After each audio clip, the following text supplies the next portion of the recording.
We got some people out there today. How we doing?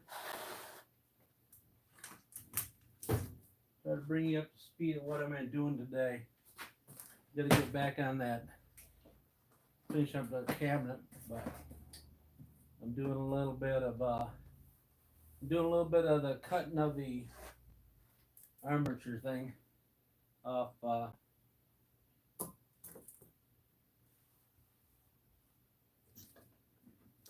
of my normal schedule, because I need to get a few of these done. There's a few down here on a few of these guys down here on the, and I'll show you what I'm doing. Let me get some safety glasses on. If I can figure out where I put them at yesterday, I sat them up on something.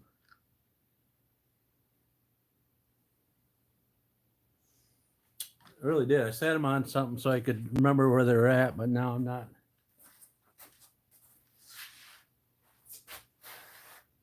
I'm not seeing where I sat them. Huh. Imagine that, eh?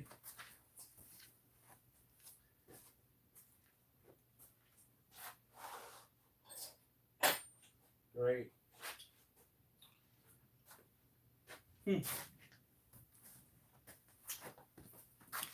About par for the course for me. Oh, there they are. Right here, right where I left them. Right where I left them. I need them to see anyway, so the small writing on the phone.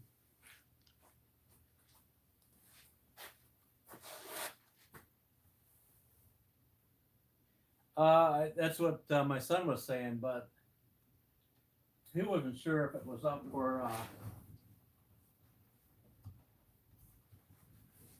the dealers or the public.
This is probably where I should have the smoke thing at too, but I don't think I can get it over here now.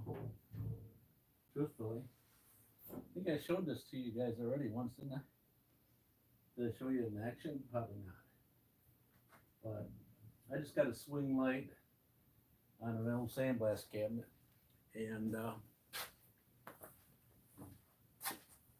me take you over there so you can at least see after I cut something. Now, a lot of people will argue with me that aluminum's not worth any more money than off the armature or on the armature or whatever. And I don't know. I haven't turned it in yet, but I cut all the aluminum wire off. Also, off these. So that's all aluminum. And a lot of people will argue with me about how it's wasting my time.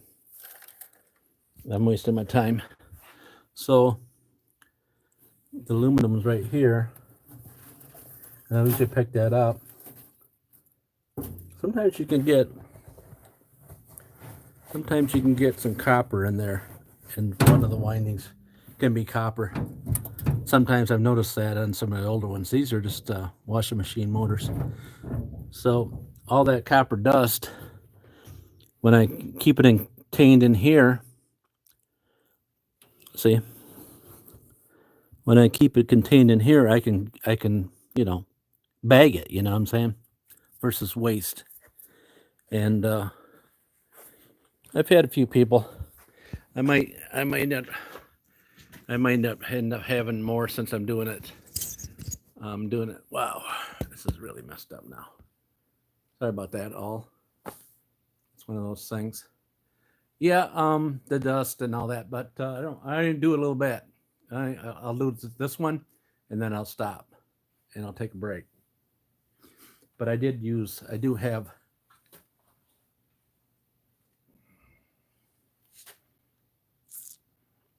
a mask that I found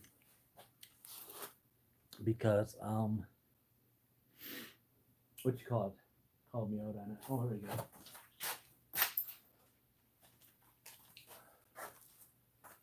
go. TT called me out on it. She said that well, she didn't see any of this stuff because I didn't get to it. This is the first stuff I've done anything live on. Wish this thing would stay tight, but it won't. Not gonna. Hey, how you doing? So, anyways, yeah, it's not the dust. It's not good for your lungs. But yeah, excuses. Talking to the guy with a lot of excuses for why I do what I don't do. Yeah, well, yeah, I come up with because I was cutting them over on my bench grinder when I initially started it. Maybe 3 years ago we've been doing them. And we'll take them all the way down. We'll take the aluminum and put them in that bin, the aluminum housings on the end. So ones are aluminum housings, and then I just cut that wire up. And he's like, "Oh boy,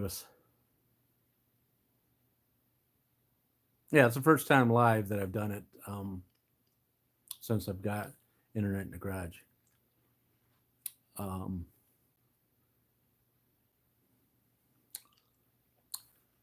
It'll come to me eventually. So we got a couple bins of them. The copper's worth the most money, and we got some of that. Got a little bit of that. Yeah, my son says it. Careful, Dad. You don't know who's watching your channel, so talk. You can show a little bit of it, but don't show a lot, because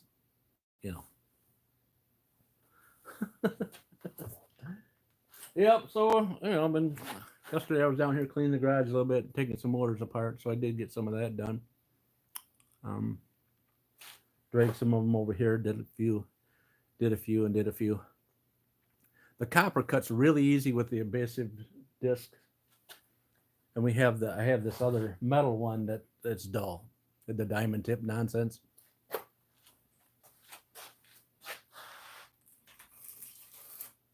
With aluminum, these quality DeWalt's disc, it takes a while to get through it. Gets through one. It really does, because it like melts around when it's cutting. It melts around the stuff. Yep. So we got another warm up today. Another warm up. Huh?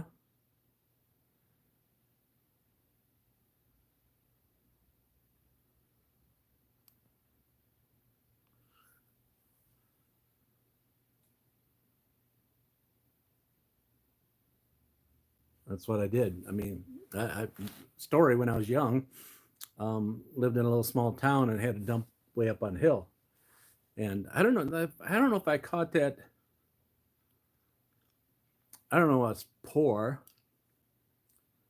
but compared to now, these days, I was poor. So, I would go to the dump and pick through and get, you know, we used to have the deposit on the pop bottles for 5 cents. So I get a whole flat of those and haul them down to the store. And the guy that was overseeing the dump, he would say that, well, you could go picking and through the garbage, but any of the pop bottles you had to save for him. Like, yeah, so I'm gonna dig them all out of the garbage and give them to you. Okay. So, oh, I haven't found any, and I'd hide them in the back. He'd be busy.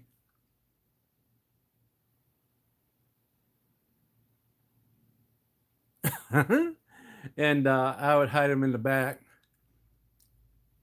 underneath some stuff, and hopefully I can get up there after I would be down the road. Um, I would leave early, and then I'd be hiding down the road with my bike, waiting for him to close the gate, and then I'd be going up on the bypass. The bypass was like the road beside the paved road, which used to be the old road, I think, probably. I don't know. I don't know. I was only in my teens. No, I wasn't in my teens. I was really young. Like, I don't know what old it was. 12 maybe. So I don't even know how I got hooked on it. I might have got hooked on it when I went up with my my dad dumping off garbage and would see the stuff thrown out. You know what I'm saying? Like, holy smokes, these people throw this stuff away. Why don't they take it to the scrapyard and get $2 for it? People would take it out to the city dump. There'd be a scrap place right there, and they'd just take it up to the city dump and throw it in the dump. All kinds of stuff. Just like now, I mean, except for now, everything's plastic. Um, Everything's plastic. Anyways, um, so that's how I got hooked. And now there's no city dumps, but people throw it all on the curbs and marketplace and all that stuff.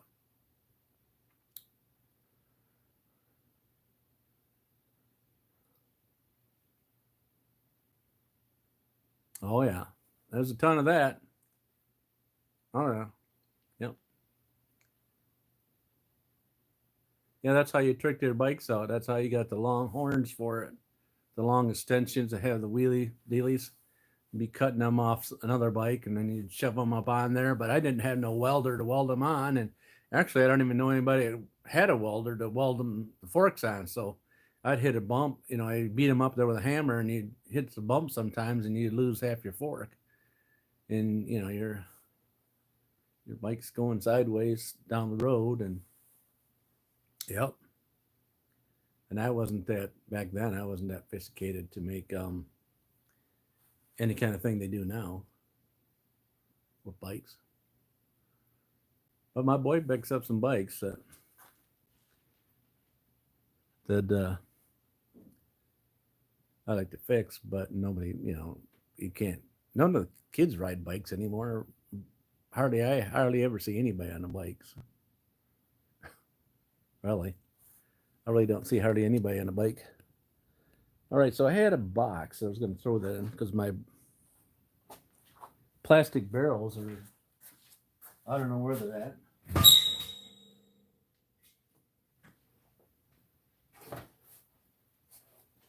I don't know where they're at. So, anyways, thought I'd do a couple of these. I never know who's going to be on. Who's going to be on or who's not going to be on it shortly.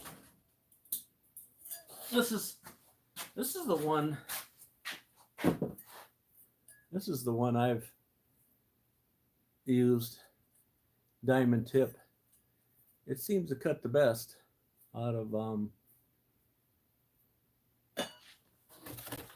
the cutters the cutters we got, so.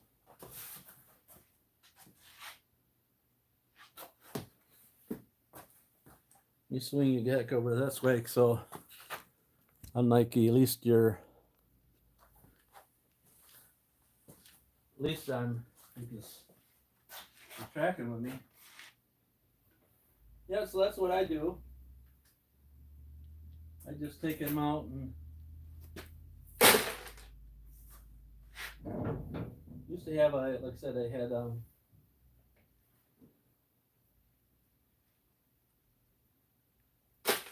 pail to put them in, and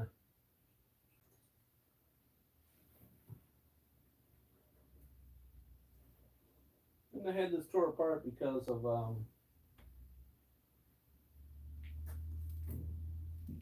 the gear. This gear here, you cut it a lot. It starts to get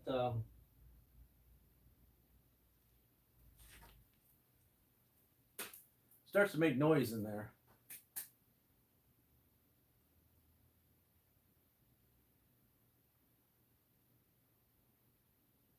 Yeah, okay. All right.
welcome whoever else we got out there.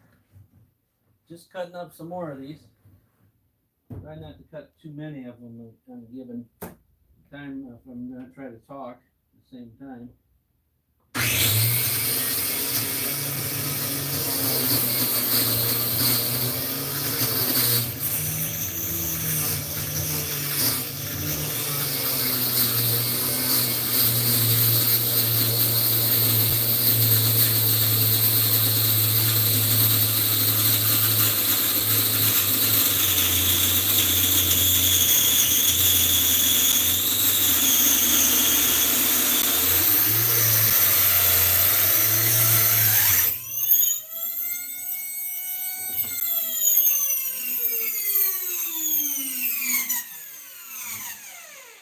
Right on video. Better yet.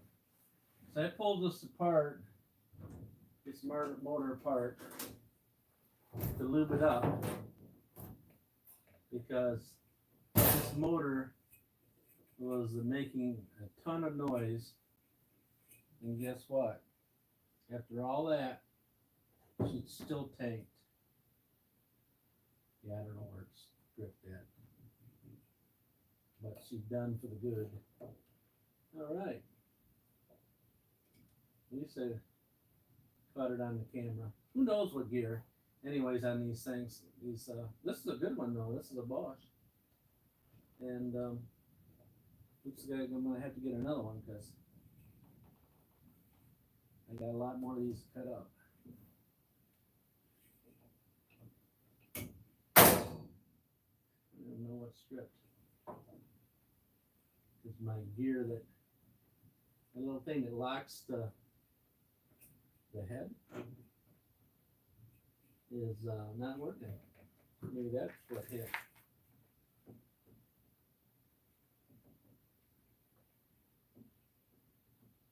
There it goes.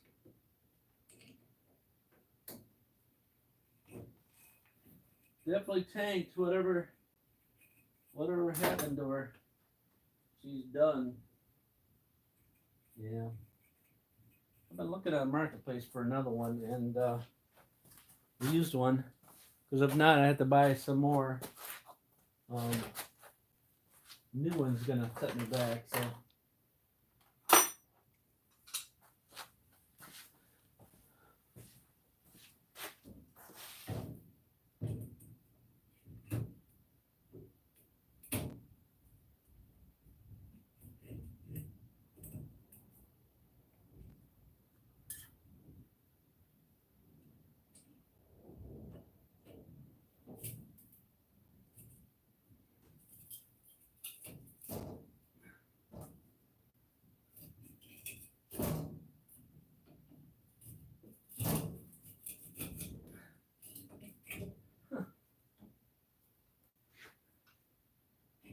Can't get hold of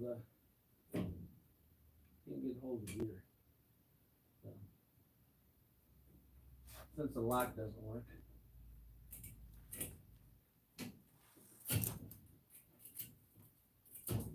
Well, guess what?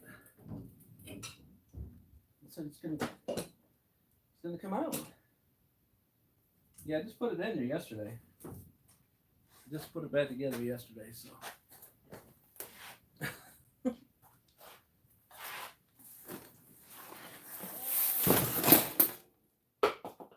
Said I had a sneaking suspicious that the gear was going to go out of it. That's why I said I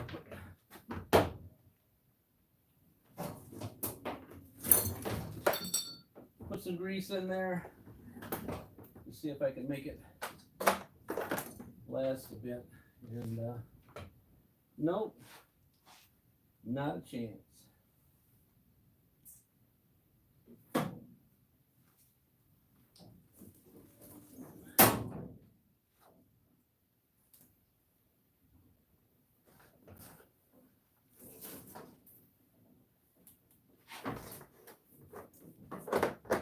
Now somewhere or other I'm going to have to take it apart to see exactly what happened to it now, right? Spend some more time on it instead of just wipe or throw her away.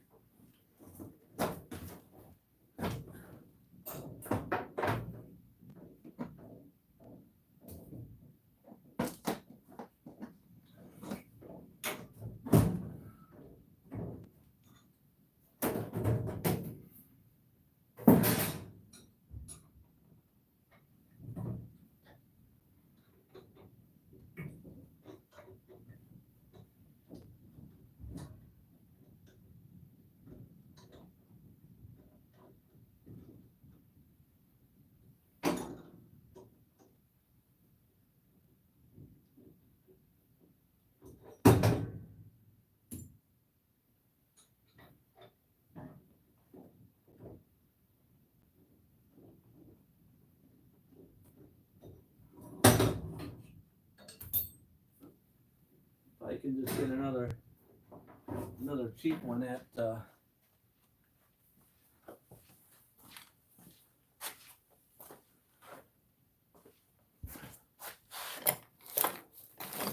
think I had it right here. Then I took it apart at, right? Wasn't it right down here? Yeah.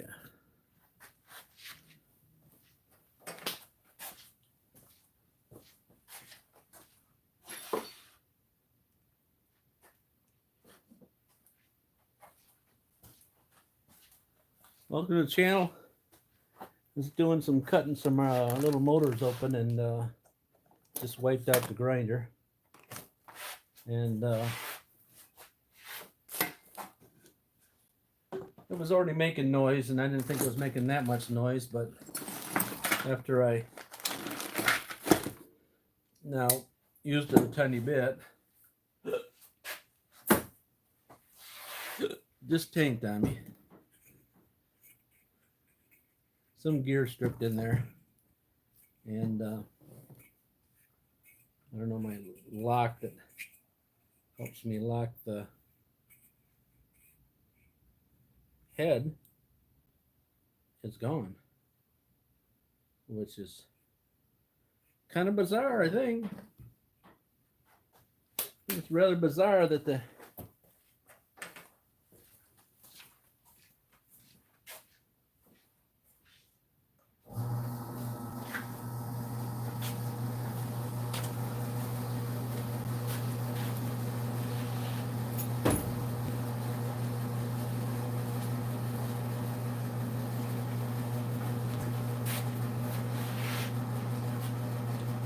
I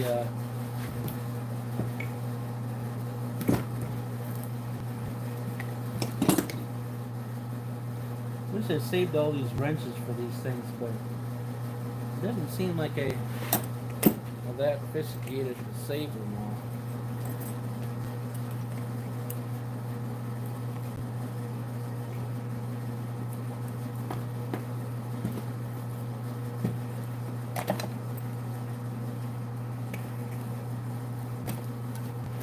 Seems like so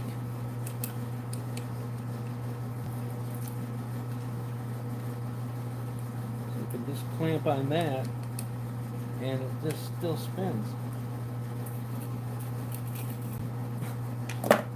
Still spins. Maybe I can't, maybe I'm really not clamping on it, but I think I am. No, it's clamping on it.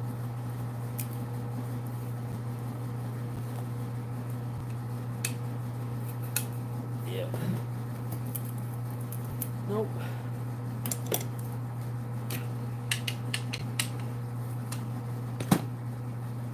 Yeah, there's some little skinny wrench that goes behind the thing, and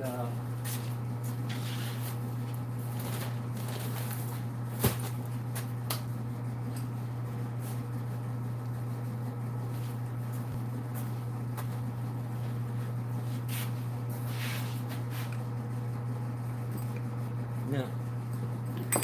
I used to have this box for this thing for a bit.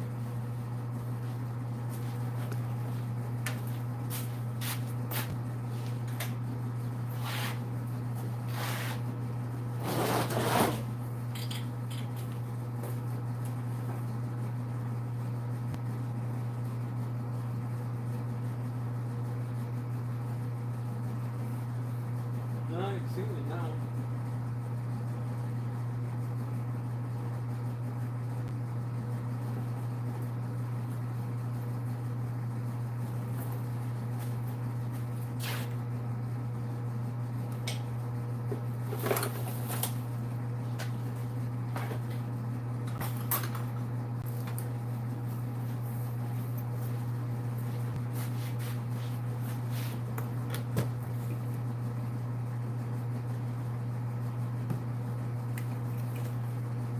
No. I'm gonna keep trying and trying and trying to find something to make it work. Just think it work. I'll just keep trying.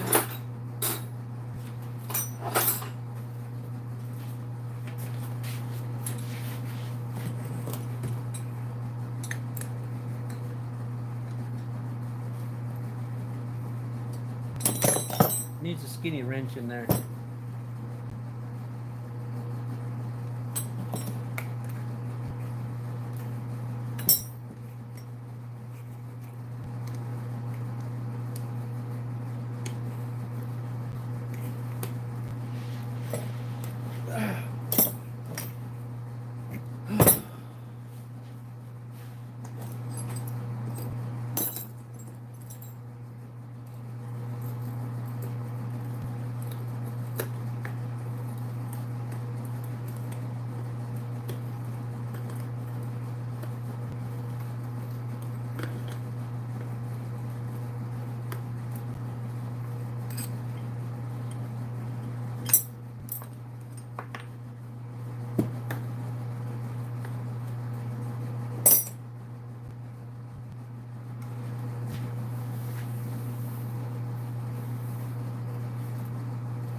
guy I'm gonna have to get another grinder because I don't want it trash.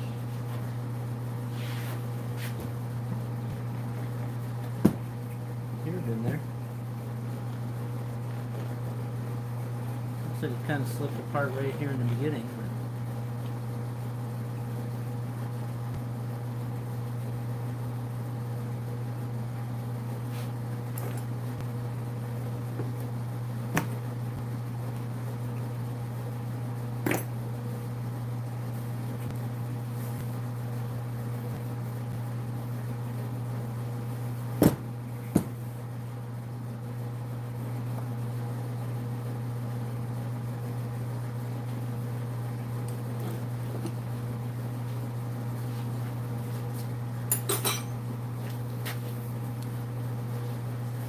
Try to get vice grips out of it, but I don't think it's gonna work.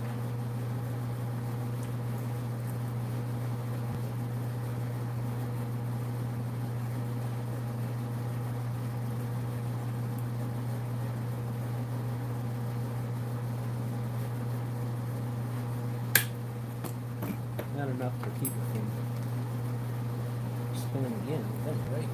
Oh no, it's enough.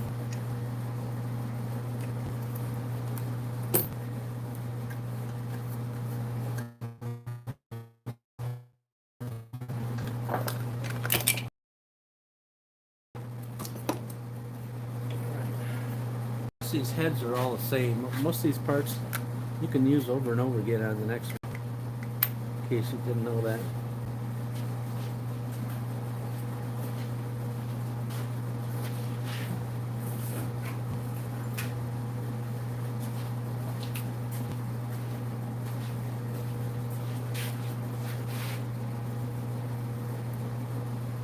I'm sure it's right in that. Right in there. Right in there.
Oh, that looks pretty good.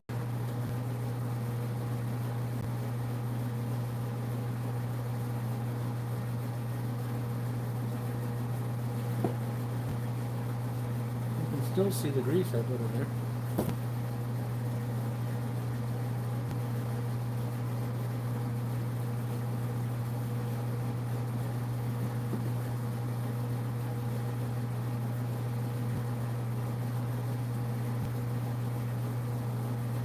Nah, it looks like it's right there.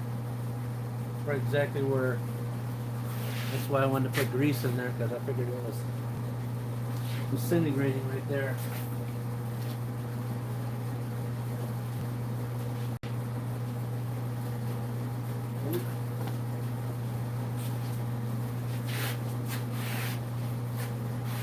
It looks like it's replaceable gears. You can get them.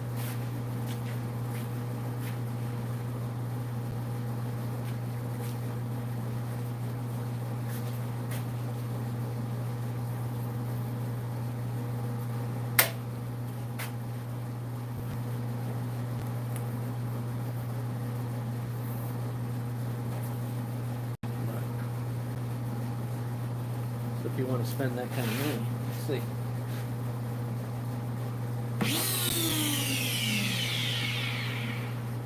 Yeah. That's where I said, I don't know if this gear is the one that's damaged. Whether it does look like it's got some flat wear on the teeth, the top. It's not sharp though. They're not sharp. Yeah, I toasted the grinder. I took this apart. It had a head on it for you know, just the shield, and I've been using it pretty good, pretty heavily, and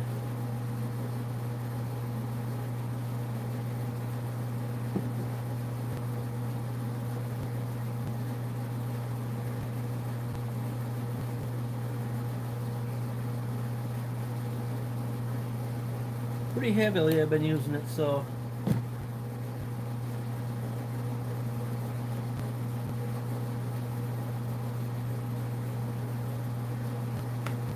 I put more grease in, if you've seen the grease in there, and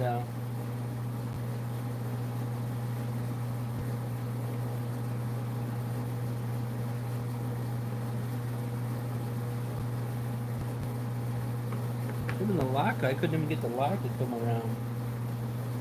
Even lock the thing.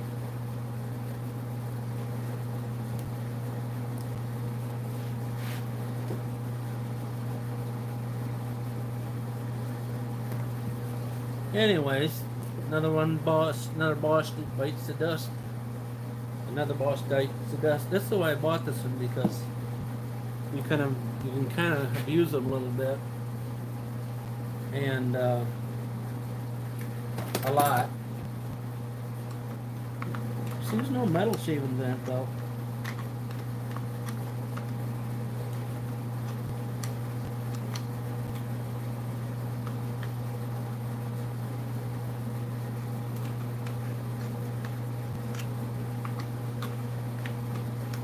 A lot of these guys you can take, and at one time you're able to take and get parts for these things, but I mean,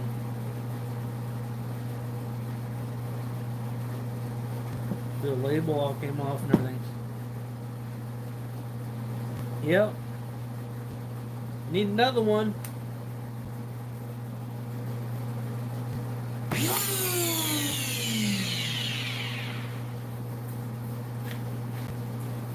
Said I do have one more Bosch, but I got it with the shield off, but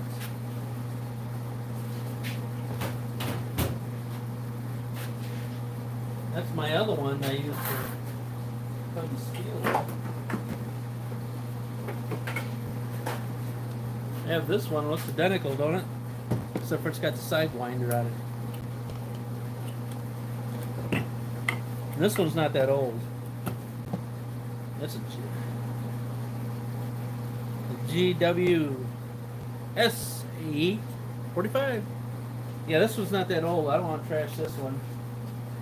Only other one I got that I can use is a red one. A red one. That tells you everything, right? A red one, which would be from Menards, and them don't last. They don't last at all. They'll if I use it more than, oh shoot, if I use it more than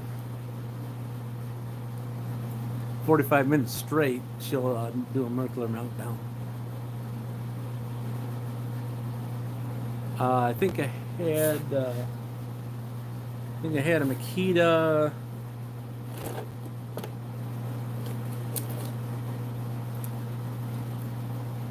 Thinking I had a Makita. No, I don't know for this. Could have though. Trying to remember back. Went through so many grinders. I think that one gentleman was telling me about grinders, and then I was calling him off to him how many grinders I had. So maybe I got another grinder over here in this pile that I can't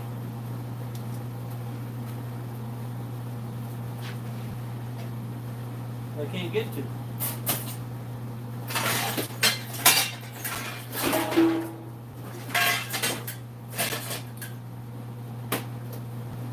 But I got this guy, but she ain't gonna last.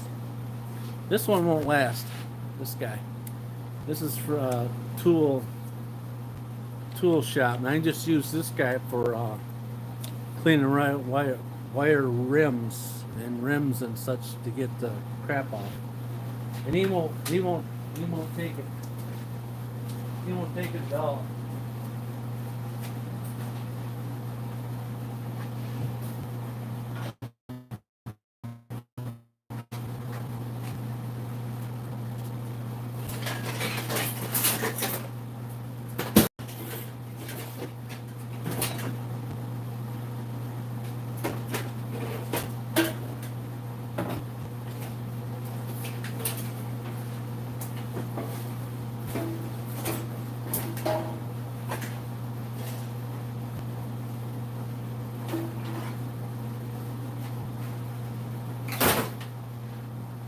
Anyways,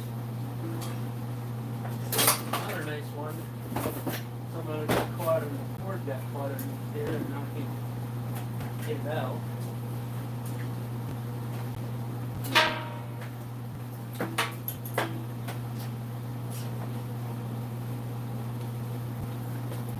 This one I use lightly.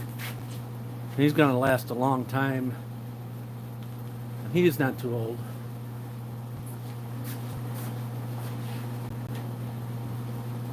He's got the long handle on him, and that one I really like. I don't know if it's because it has the long handle, but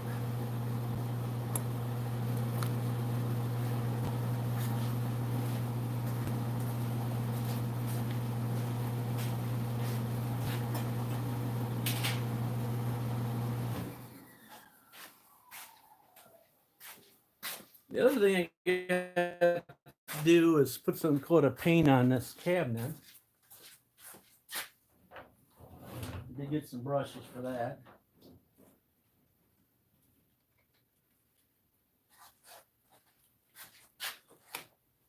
Some brushes for that.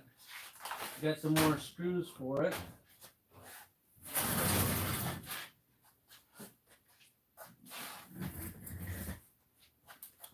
Got all the chairs down here. The other thing I can do is take some motors apart because I did need to do that. I'm trying to make it.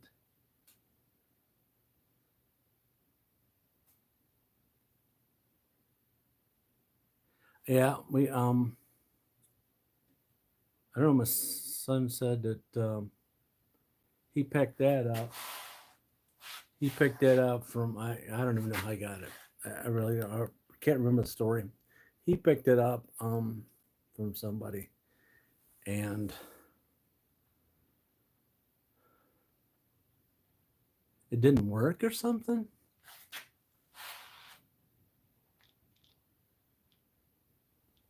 Didn't work or something. I got my jack on that. We used it for moving stuff around in here. It was heavy, but then all of a sudden it was in the road. You know what I'm talking about. Then it was in the road. And so I said, well, what do you want to do with it now? And I said, well, I can just put my tire changer on top of it. So it's kind of out of the road, but except for when I use the tire changer, sometimes it moves around. So anyways, I can throw some paint on, or I can take some motors apart. I can move you guys over to that one over there by the vise and take some stuff apart.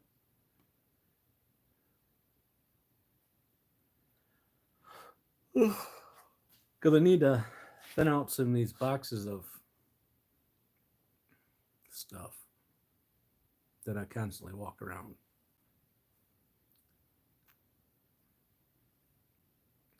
It makes for a good video, right?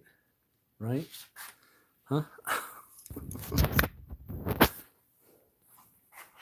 I don't know. Maybe we'll get some people tuned in tonight, and everybody can talk about the price of eggs, maybe, or something. I don't know. Are you there? I'm waiting for this camera. I'm waiting for this waiting for this camera to fall off there. Because maybe.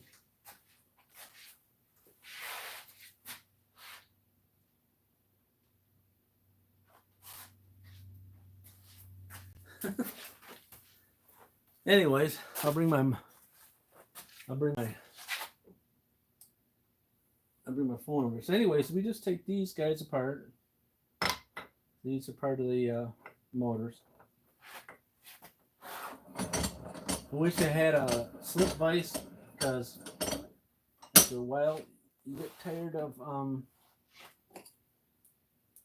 you get tired of spinning the vise in and out.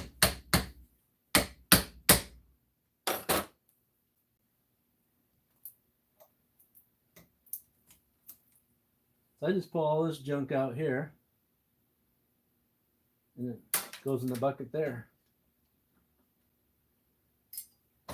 And this is, I don't know what they call it, 601 or there's a number for it. There's a number for all this stuff. I don't know. I don't even know if the manager knows what the numbers are.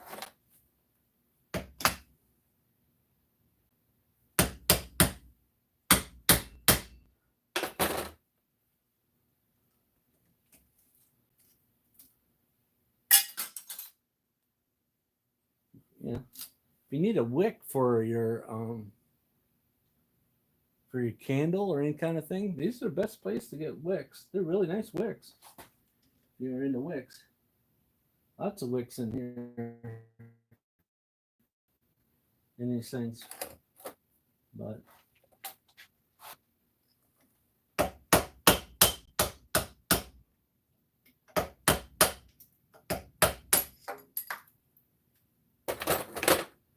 then I take all that,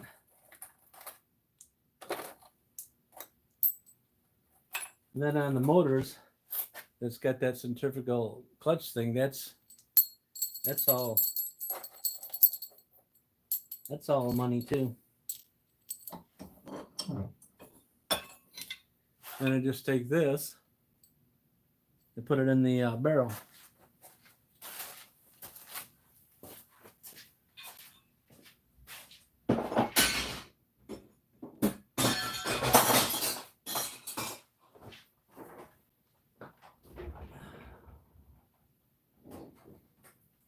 I gotta get my pop, because I don't know.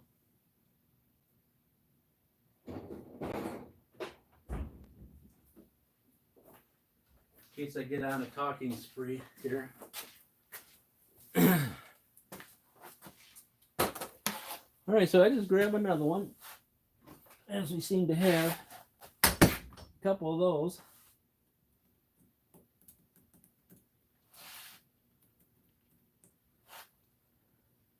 Got the motor off. Take this apart. Here's something you might not know about.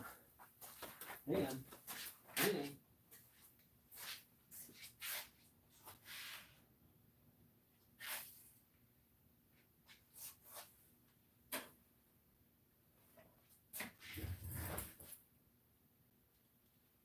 Can't find it. I'm looking for it. I can't find it.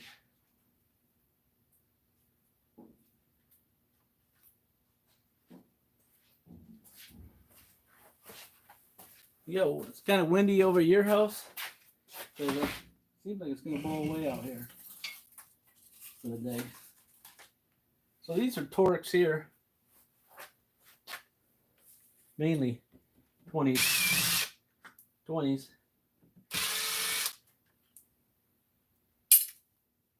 You can see the screws if you like, but I have so many of them. This is an aluminum one. So I just, you don't have to do that. You don't want to do that kind of stuff. I'm just looking from the cutoffs that I set somewhere.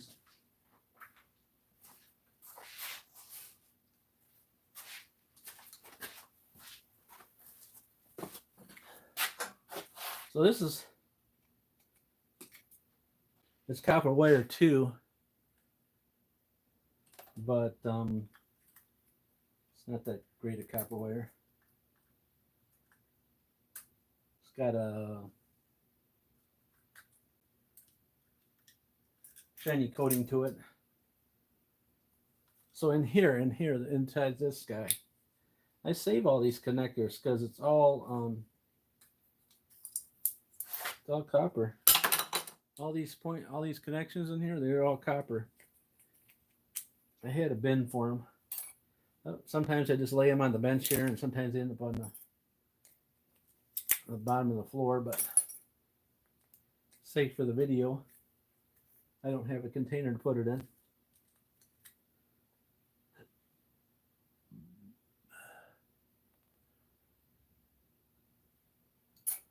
That is that's what you consider being copper. Now they got,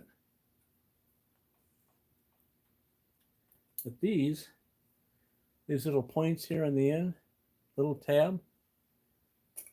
That's supposed to be something else, and I'm trying to remember what it was, but I forgot now. It's supposed to be worth more money, that is, but there's so little of it that, you know. Now, you know, if you're really into it, I tried this. So yeah, that's all aluminum here, and he said that it wasn't worth me doing it. I did a whole herd of them. You want to know how much is a herd?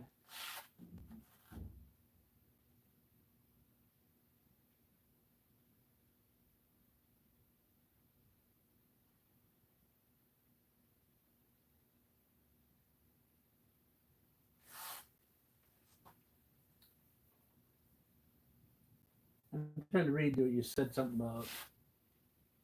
If you strip the plastic, doesn't it make it?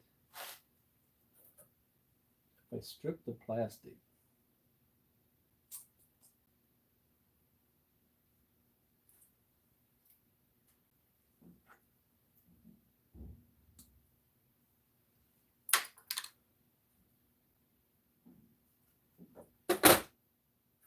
I don't know what that. I don't know. I don't know what that. I don't know.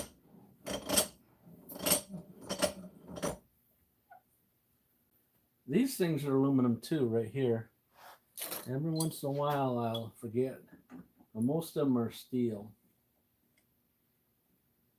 and these like to break sometimes. That's why there's a crack in it. These are cast. These are cast aluminum, die cast.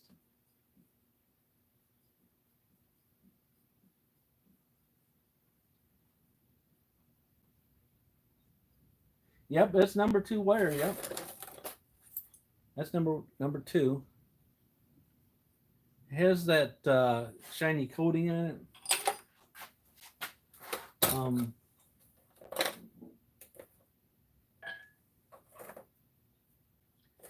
You know, we throw all that in a barrel.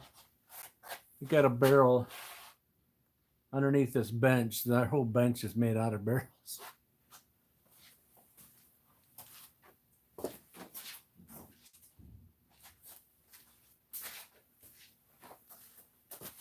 He's supposed to switch them out for me, but he's been busy.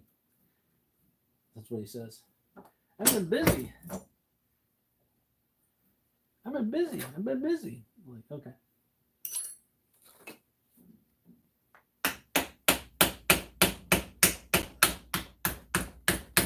He should be back down here in a while.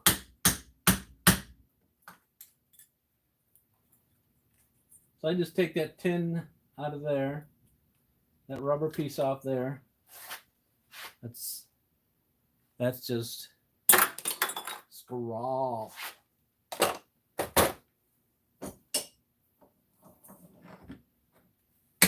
Turn it over.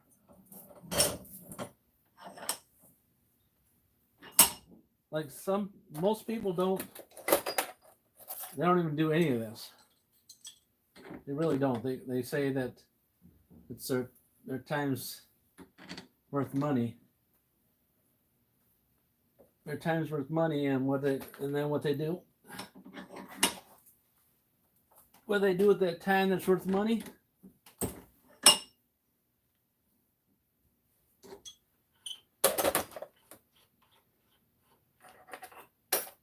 Yeah, that's exactly what they do. They go, I don't have anything to make any money on it, so because I've already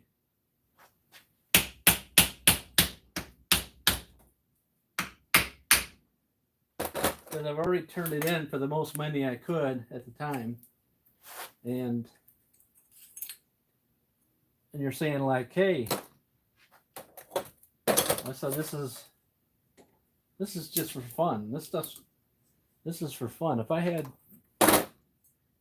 to do a turnover every day, I'd probably do the same thing, but that's the benefit of having a job.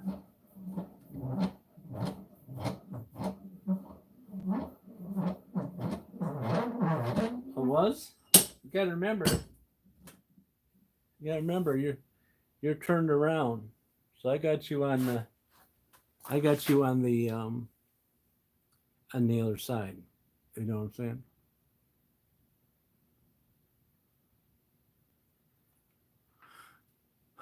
You did? I was told eggs are up again, like $12 a dozen. People are fighting over them, which is funny because I like to watch these YouTube guys that do videos, and they say every year, for the last few years, around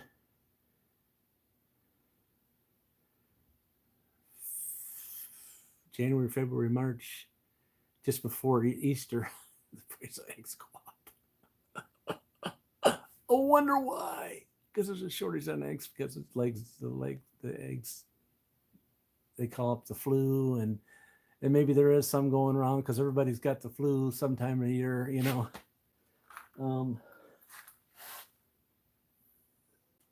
Every time it's the same thing every year, and they gouge.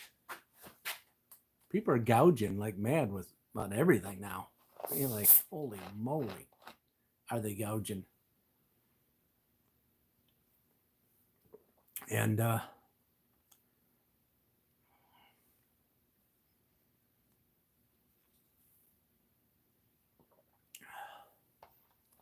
right, they slow down every year. They slow down every year. It's coming out of, but they'll be just pumping them up here pretty soon. Then I watched somebody went to an auction where they got a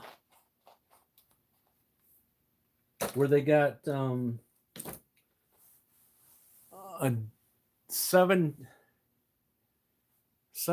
chicks for $7.50 or something. $7.50 for 4 chicks, and the roosters were like $30 or something. And what was the other thing? And he says if you got space to have yourself a couple chickens, build a barn and do it, they'll live off your table scraps. So whatever you don't eat, they eat. So, you know, but again, I don't eat that many eggs. But people make a big roar out of it every year. Every year is a big roar. I need my eggs. I'm fighting for them. So anyways, I just break these. Sometimes it breaks easy. Sometimes it don't. Sometimes it flies all over the place. I have to go find it later or another day. Or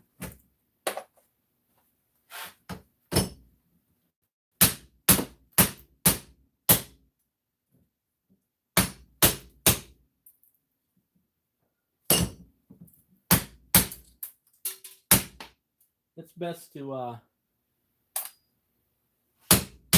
wear a shield or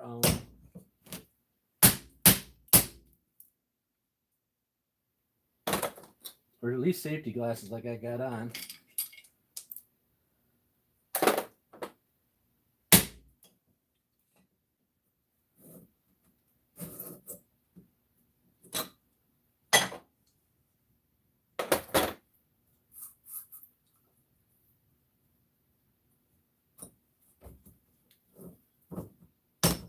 And if you figure out that you banged on it a few times and you can't get it apart, it won't come apart, that's because you missed one. Missed one piece.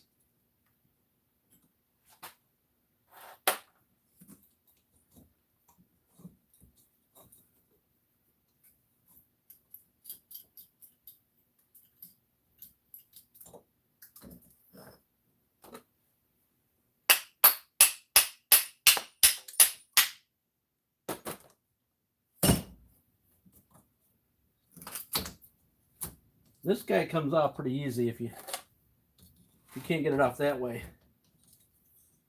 Just pull this guy up here. It's all plastic though.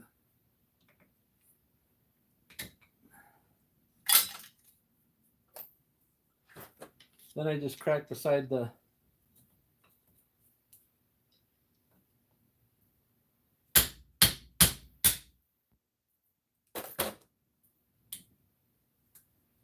and then you can just slide it up and she's off.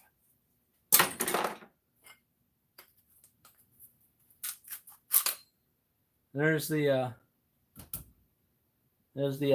aluminum.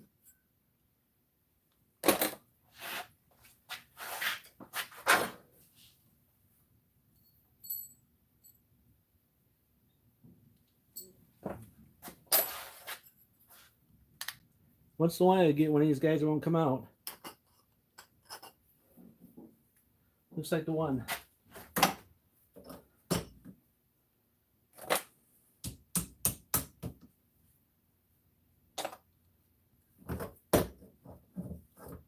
This got in case you they used to have it where you take and have funny clamps holding them on.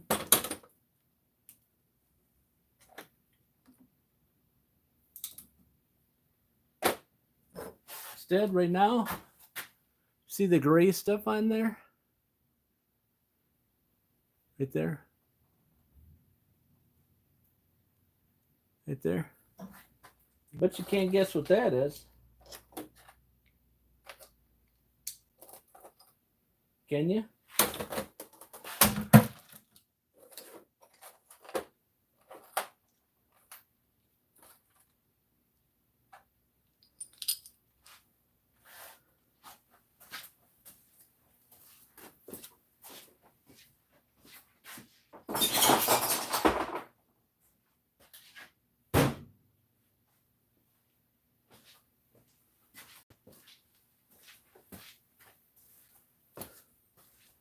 Anybody guess what that was?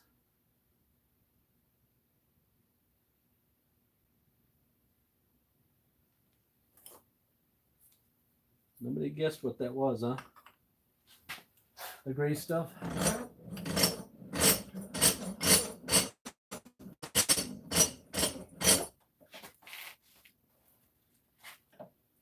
So if you just don't, you say, yeah, I'm not going to beat on that forever.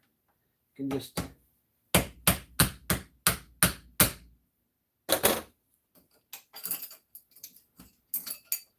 you can do that, you got it out. So there's that little thing I was telling about, that little centrifugal dealy. If you need springs for any reason for some sort of project, you're like, hey, I don't want spending money and stuff. And there you go. Some perfect. That's a $89 spring at Ace Hardware. $89, 89 cents. 89 cents at your hardware. And there's aluminum around that too. You just got to peel it off. But I just saved these. These are heavy ones. Heavy weights. Heavy weights.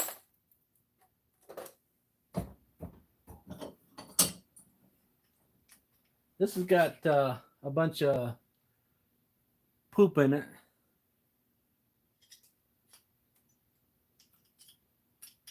For to keep the weight, keep the bearing greased up, and it dries right out. So it falls. It just kind of falls right out on you.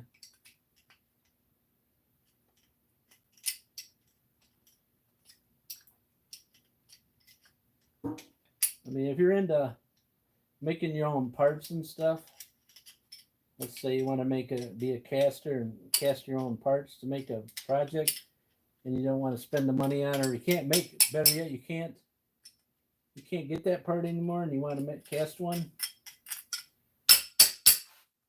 There you go. Right there's your casting metal.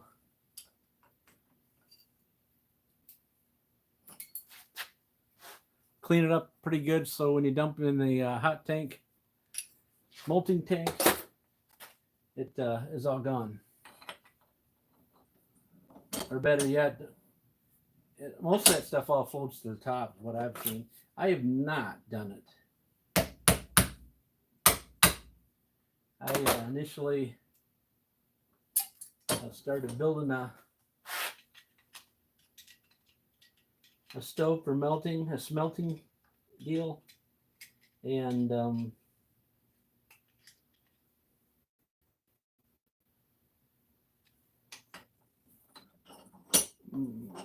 was 8 years ago. 8 years ago, I had a house fire up in the main garage, up in the main house, and lost all that stuff, all my projects.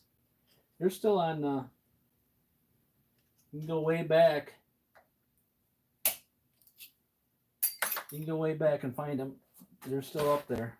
It's a pain in the butt to. It's a pain in the butt to go back there, though. They don't make it very convenient. But I never did. I don't recall putting them on my playlist. I just started doing that playlist thing until for the last 45 years.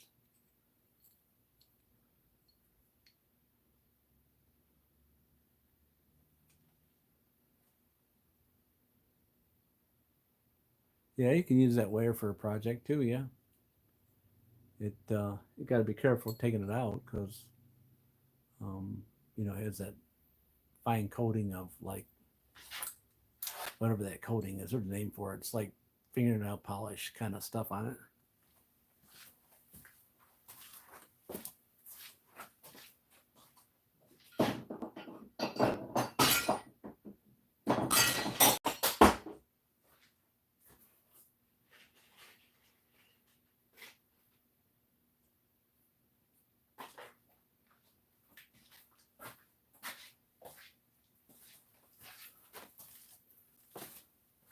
I mean, here's some of the one we cut apart. It's got that coating on the outside of it because it's yellow. It's silver there, but it's got that coating on the outside to keep it from shorting across. I guess the word is right. Shorting across.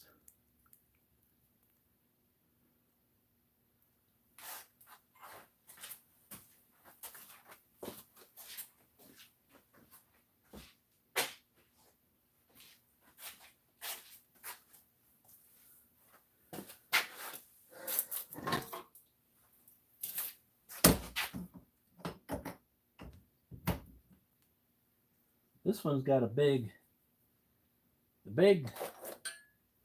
kahuna.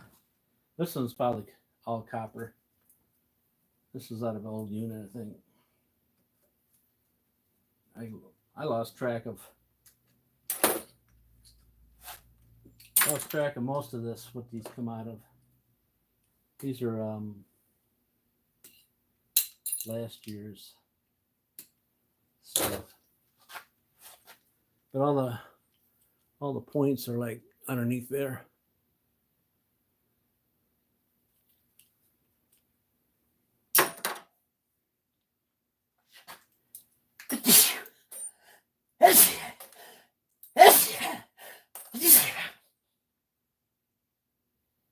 And there's a spring in there again. Another spring. There's lots of little gadgets to you can use out of this stuff. But I used to save a lot of it when I started it because I thought, man, I could use that spring someday. I could use that spring someday, you know. And then, yeah,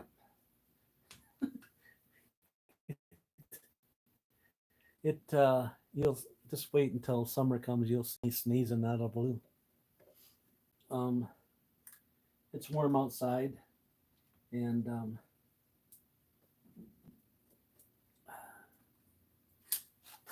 it's warm outside, and I get dust and all that kind of stuff. Just flares me up big time. I don't know if it was last week. You can actually take that little thing right there, whatever it's called, like a little pop-off circuit breaker thing. I think it's just like a pop-off. It gets overloaded. An overloaded thing. That's what I'm trying to say. That's got some connections in it too. So, in case you have not run into this, you know, let's say you don't have an Allen wrench. Somebody's got their motorcycle out there. I don't know if you just heard it or not. Hear it? The brum brum. You can use your Torx bits and go in here. That one right there will take it loose. You gotta be careful though. I mean, you can't hammer on. Gotta be slow about it. Nope. Gotta have the rest of it. Sometimes it doesn't work. Sometimes it does.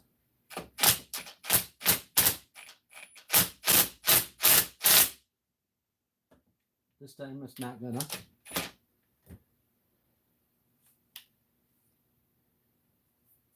On the cheap bits, these are the Milwaukee's I got, secured bits. But on some of the a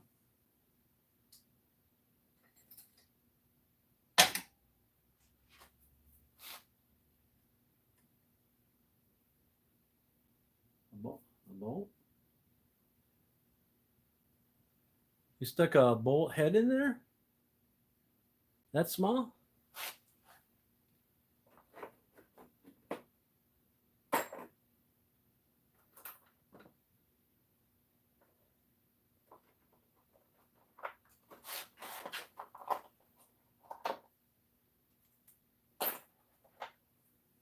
Like that? This style you stuck in there?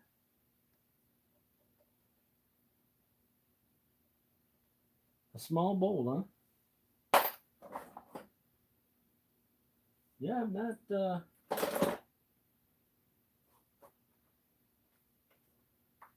tried that. Not tried that one. Guess I haven't had any bolts that small. I've been thinking. I have the socket somewhere. I just had them.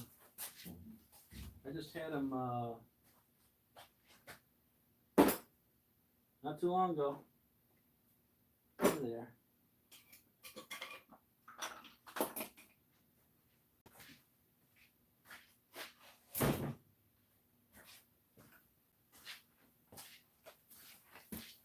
Not saying I got the right size though. It'll probably be the other size. No, not that one. That's a 7/32.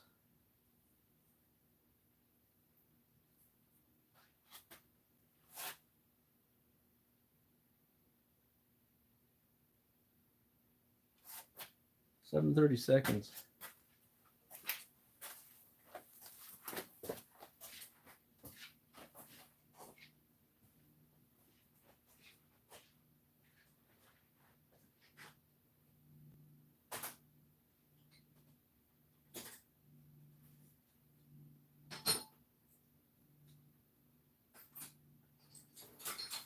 Yeah, I won't find it now. Now that I'm looking for it.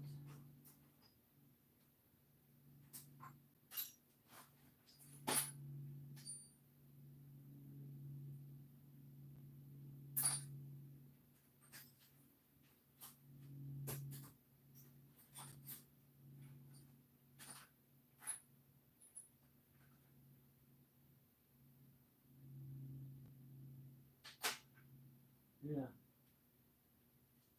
Well.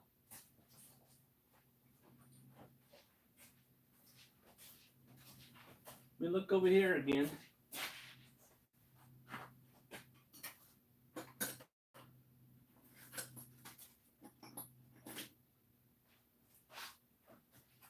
Go to 5.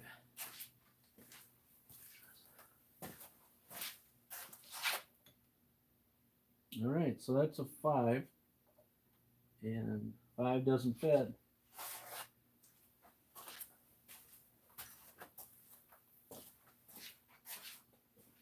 I have too many locations to put them. That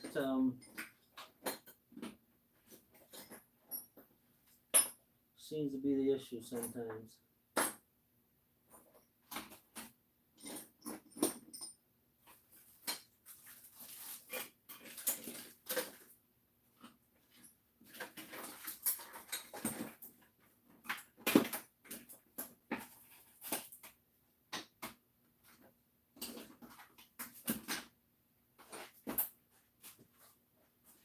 We got 3 bunches to put it on, and then on toolbox. That's unorganized a bit.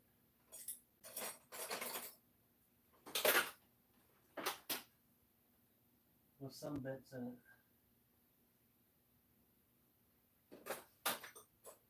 That's what happens sometimes is I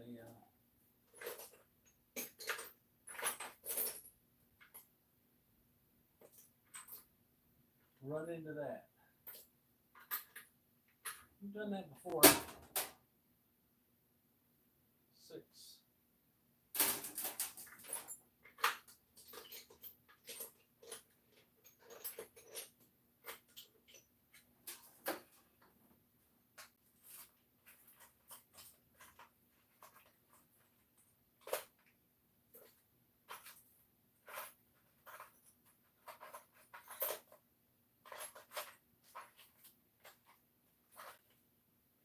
Oh, lucky me.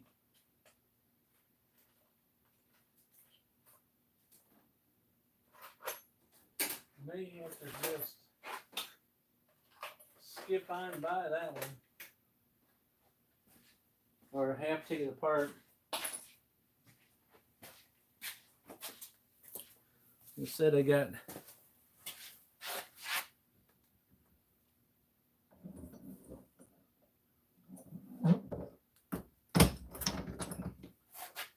done that before. I've got to a point where I couldn't find my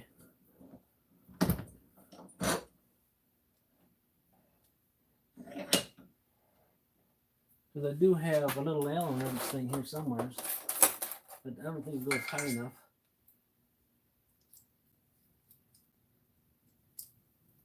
No. Nope.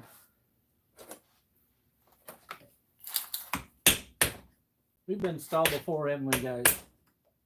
Started something and then couldn't find it. And then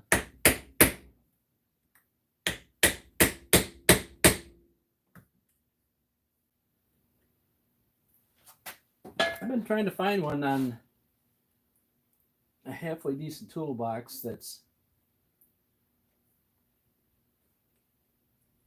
not overpriced, but I ain't found nothing. Everybody wants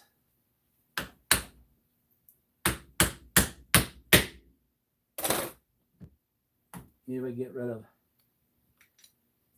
of some of my clutter in here. Maybe I could have room to put a toolbox in here that I could put all my tools in.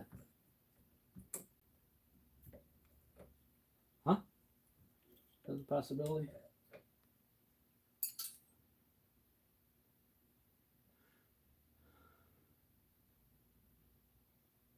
Your tool mat in Chicago?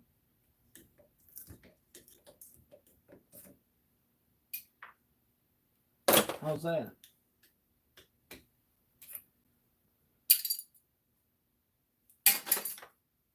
Oh, your tool mat in Chicago.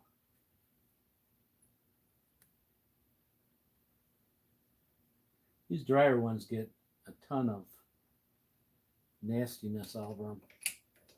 That's something bad about taking these guys apart. If got a bunch of, gets a bunch of lint on it, it's like, goodness. It's got it. It's got it.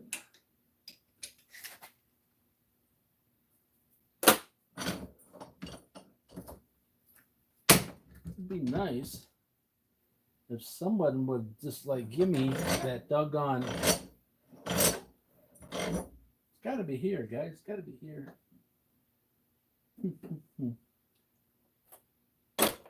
What's right? Exactly. Exactly. I haven't. Then there's another little set that I got that I think has been up here on the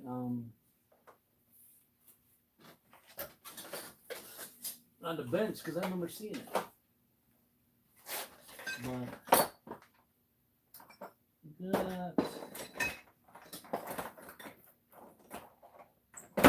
got some stuff piled here, but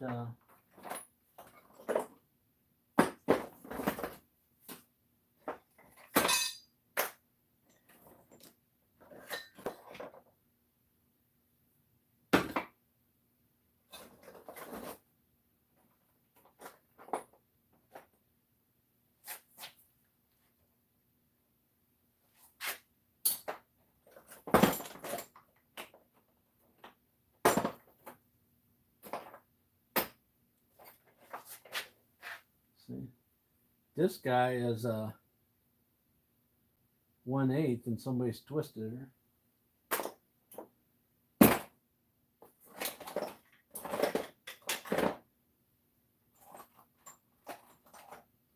Twisted her, twisted her.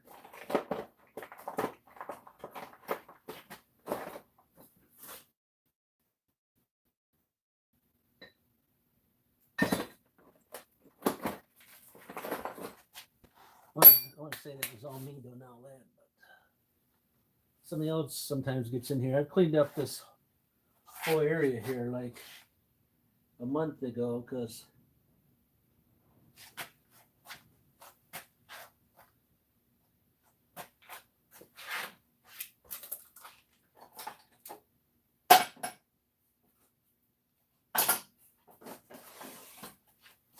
we were looking for that hook tool. Remember I was looking for that hook tool? There she is. Yep, there she is. There's a bunch of sockets in there I totally even forgot about. I got this straight from Harbor Freight because I thought, hey, this would be a good idea.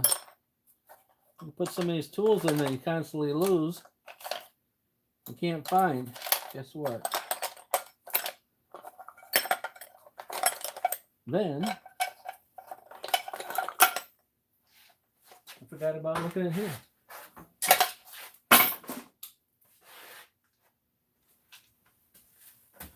Oh.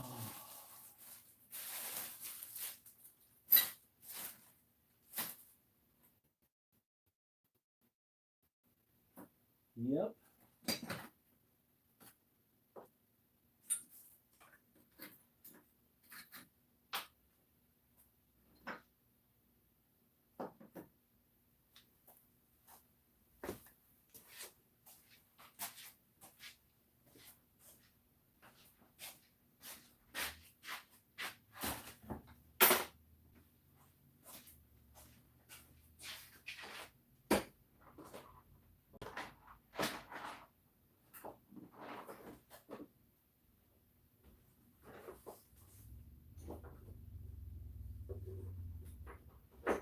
Yeah, here's some Allen wrenches.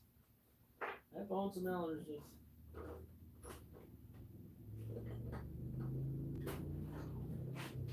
'Cause I had those down here for a bit too.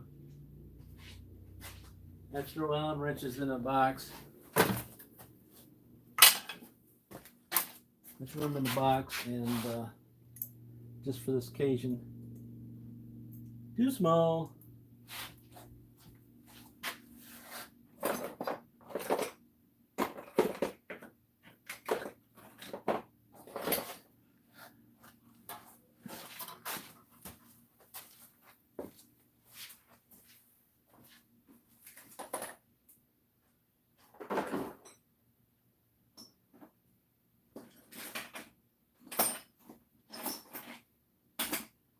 But I ain't seeing the. I'm not seeing the place that I put the Allen wrenches at, because I kind of organized them and threw them in a spot where I could say, hey, I know where they're at now.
Well, let's go on. Just forget that one. Well, I didn't even see that. I'll find some Allen wrenches, because if not,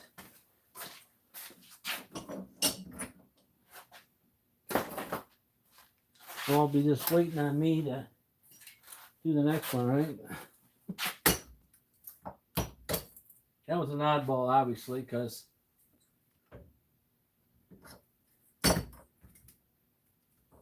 the rest of these don't have it. Right? You guys didn't fall asleep on me, did you?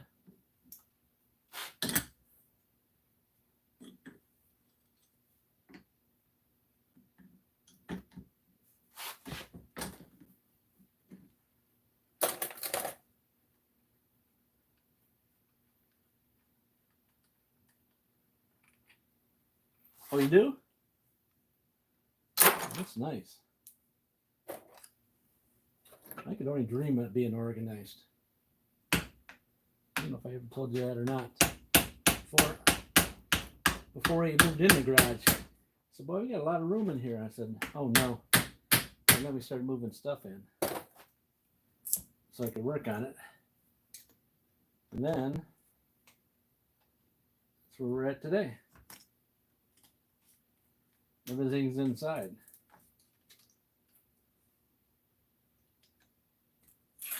And I get too much stuff to work on, and then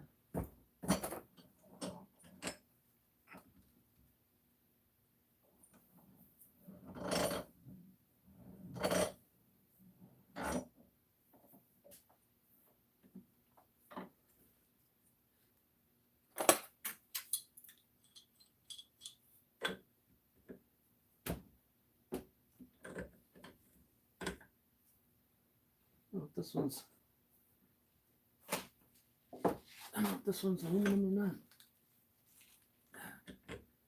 It doesn't want to.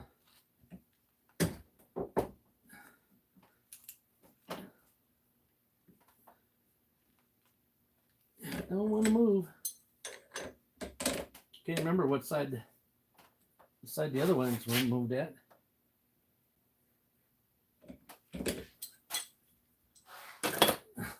We're back to it again. We're back to the same thing. Again. Something giving us grief. This one here I can just take and cut it off. Just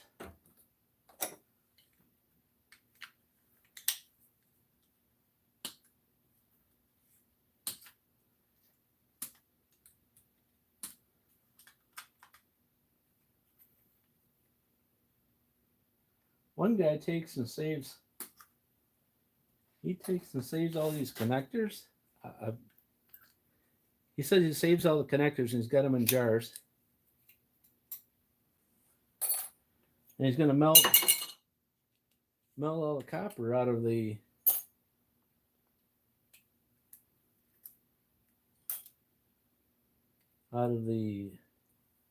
connectors. But I never did see him doing it. And then last time I heard he was going to get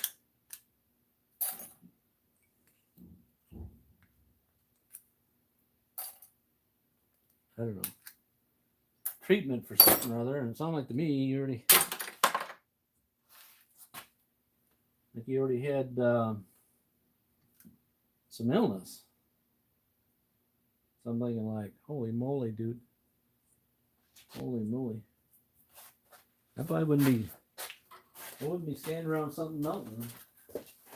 You got that kind of stuff going on.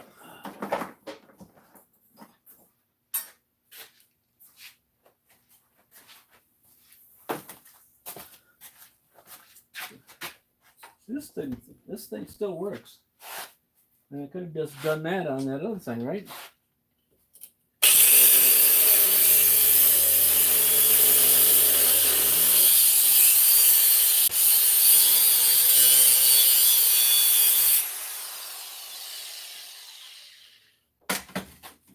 Could have just done that, right?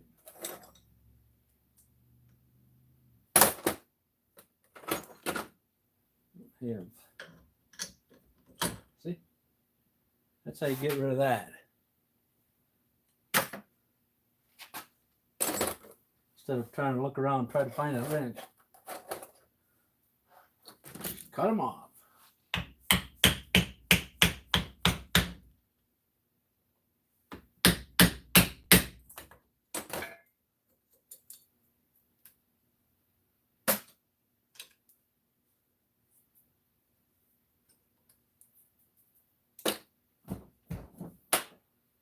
Yeah, there's one guy that has a nice vise. It's a air powered vise.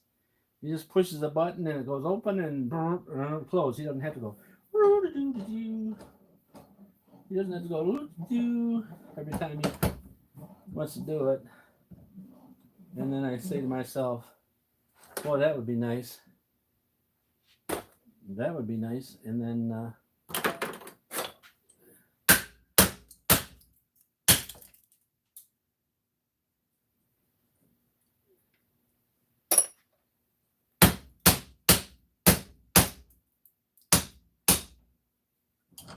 I don't make one.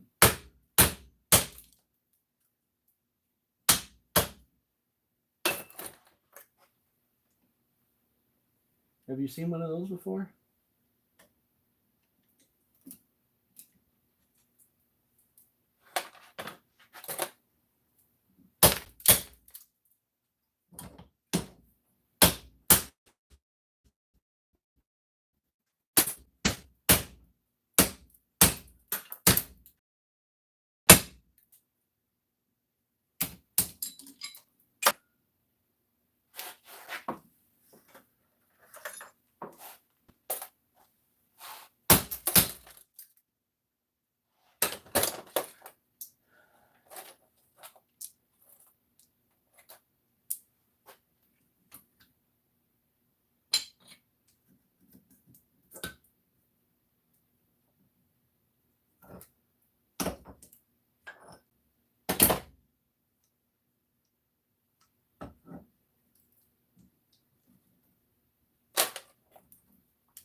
have 10,000 bins.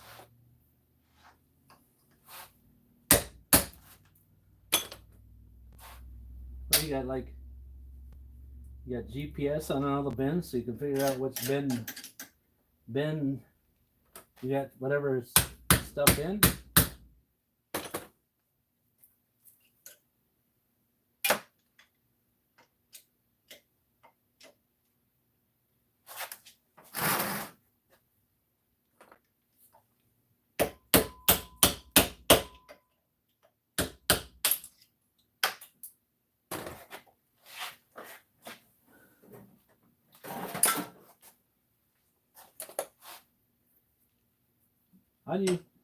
How do you figure out where the bins are, though? What you got in what bin? You just got to keep looking through them?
Oh, that bin there?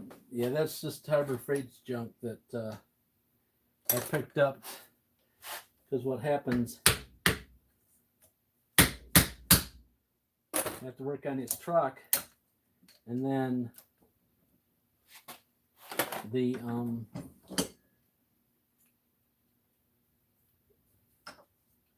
sometimes it's not in my best interest to have that out there. I finally got one. I went without one for quite a long time. I mean, a long time. And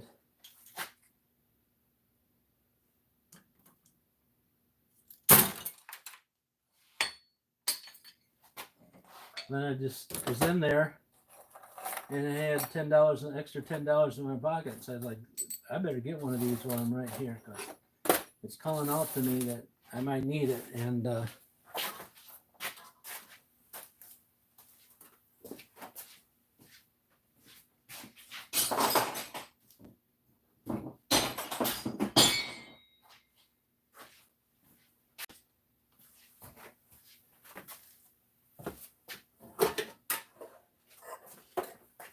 what's happened before is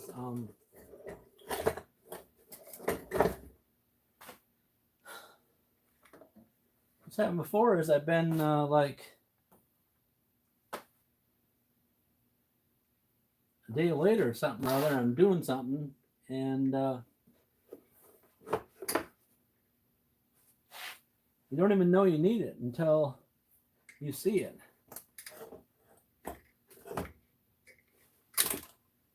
You don't know you need it until you see it. And then it's too late.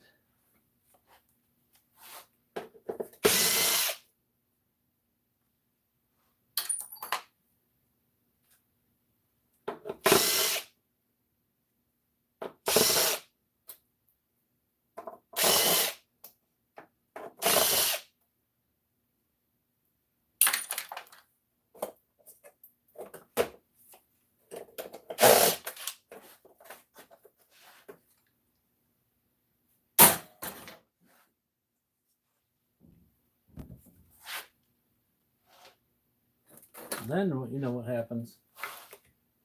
The whole time you're kicking yourself because you should have just got it when you were there.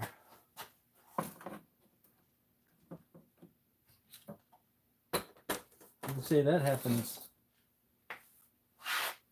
a lot of times. I'm gonna find a 5/16. You only got this few more of those guys. A few more of those guys.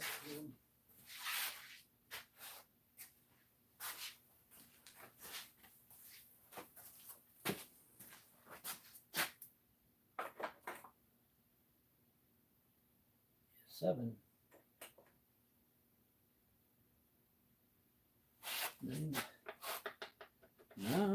30 seconds.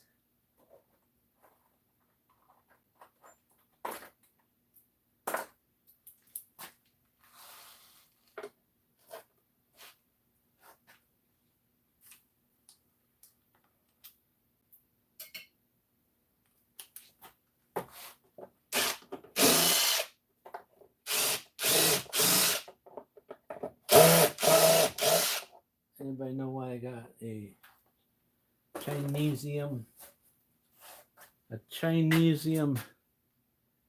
Oh, you guys are going dead. Let me go get the charger for you. A Chinesium 8 sitting here. No good.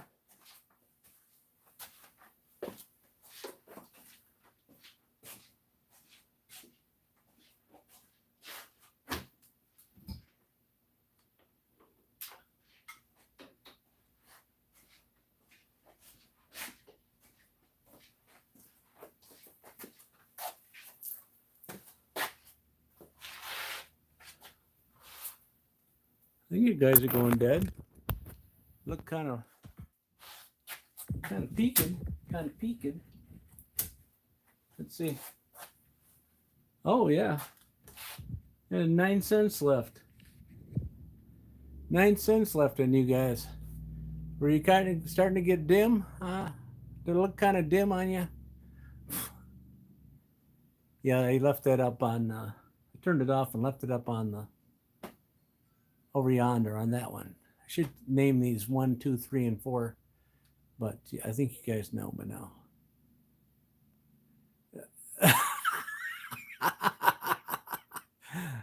Oh well, somebody had this. It's like $65. I didn't think it worked because they turned around, put it back up on Marketplace. One of those trackers that you could put up on the wall and they could follow you around. But I thought you guys would really get dizzy if you had to follow me around in here. Guaranteed. This one I'm looking for almost anything that I go to touch. I need something else. So now I'm going to go back over there after I got the charger. I was just over there. I could have got an 8mm socket. And guess what? I didn't get it.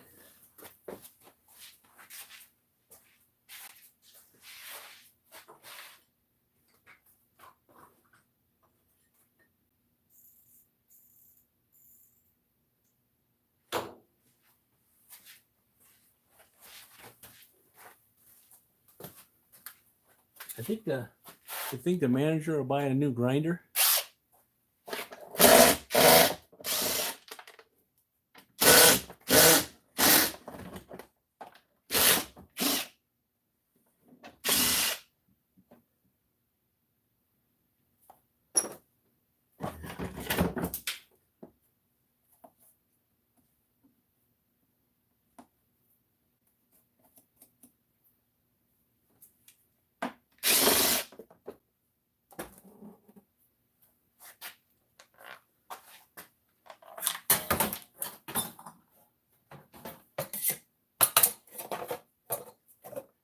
What do you guys think? You think he'll buy a new grinder for me?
this is his stuff, so that's what I'm saying. This is all his stuff that I'm taking apart. So.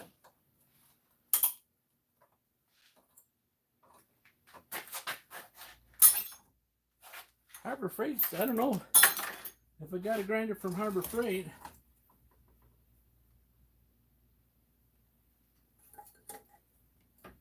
If the picture goes out in the next few minutes,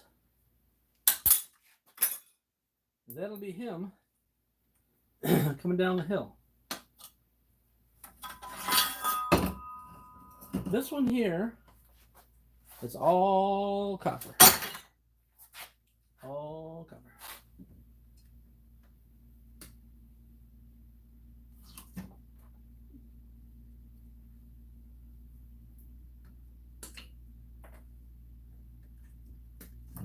Considering I bought the all the rest of these grinders I bought.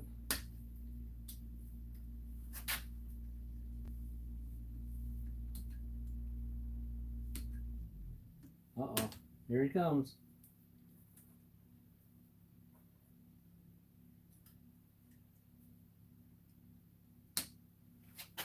All right, this has got another one that's got that same shaft on it, same size. You're howling about something out there.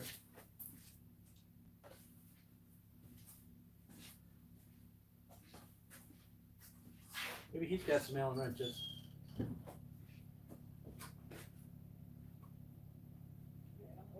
Throw it in the other thing. What? Move it. What then? That's the big, that's the 10 inch. Here. Right over there? Yeah. That's the number. For what?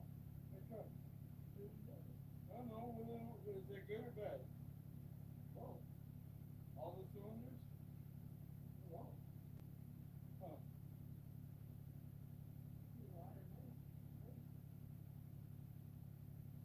I don't know. Anything over 200 is saying way too high.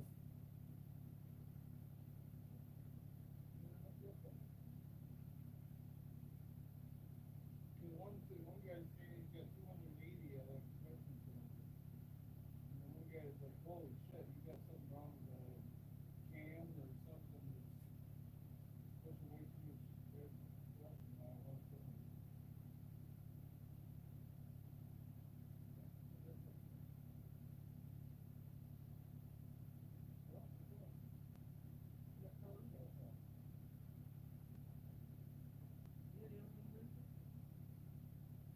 Well, what?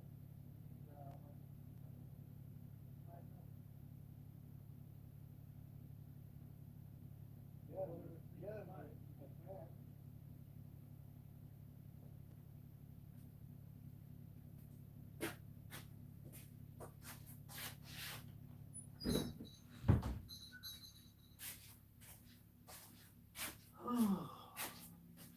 Guys still there?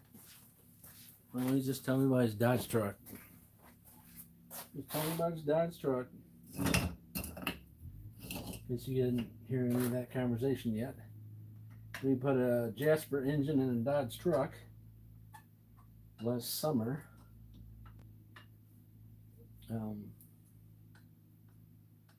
For a lot of money, because I don't have, my garage is full, so I can't, like take it apart and get it hot tanked. And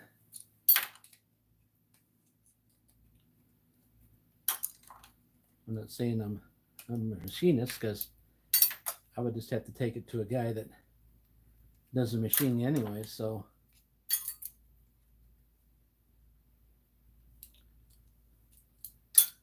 but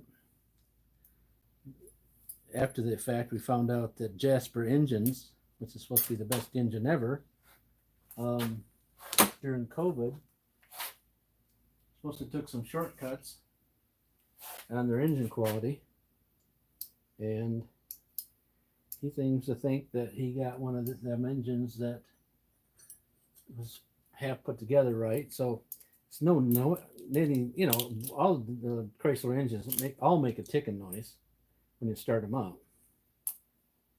because all the oil runs to the bottom. So they've always been known for that. Other engines do that too, so it's not just them. But I'm not gonna talk about another engine when I'm talking about this one. So, anyways, he was driving along, and all of a sudden, he said he went here and went there, and then all of a sudden, now after the fact, all of a sudden it started overheating, and he didn't have that issue before.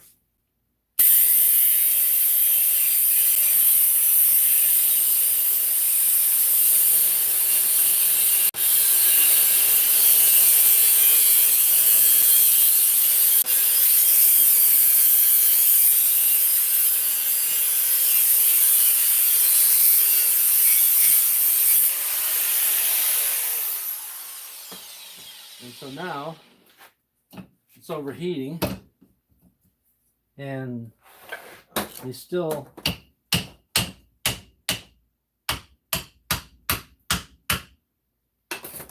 within the braking period of the engine. And so we get a hold of Jasper and say, what do you want us to do now with your stuff?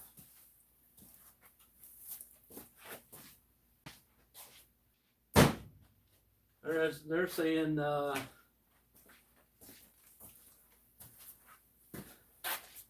you need to do a didn't I just not have a pair of vice grips here? Oh, you need to do a compression test on it. And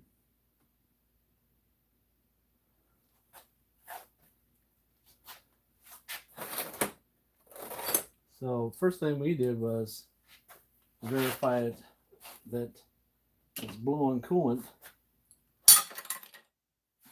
out the reservoir. Was put that little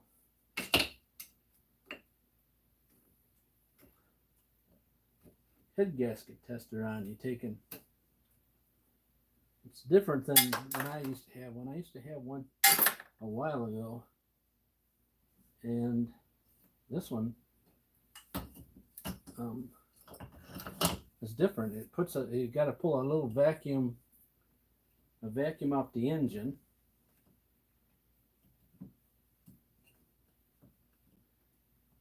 And I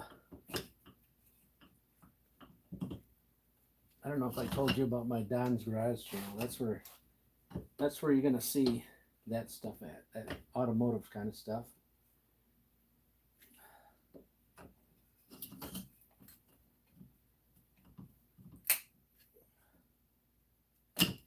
And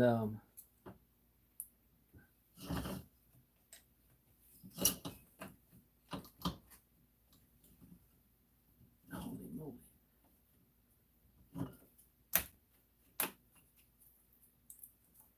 So anyways, he put this dye in there and pumped it up and let it run, and it's supposed to be after, I don't know, 2 minutes.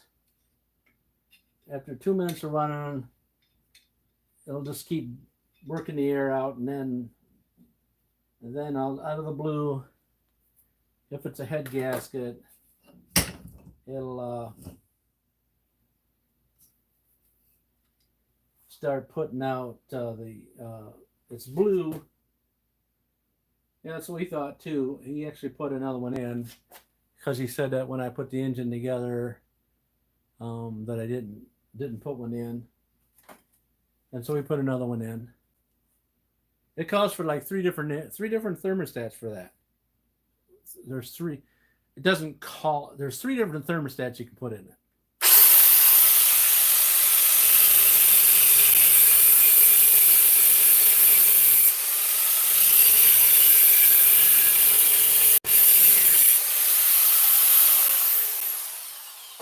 He didn't drive it all winter long because he didn't have all the other issues that he wanted to get worked out before he got it running. So that's why I didn't run all winter, because he had some wiring stuff. And then he ended up putting because the other engine was junk, he ended up putting new catalytic converters on it because he had efficiency codes. He said that's what it was. I'm like, okay.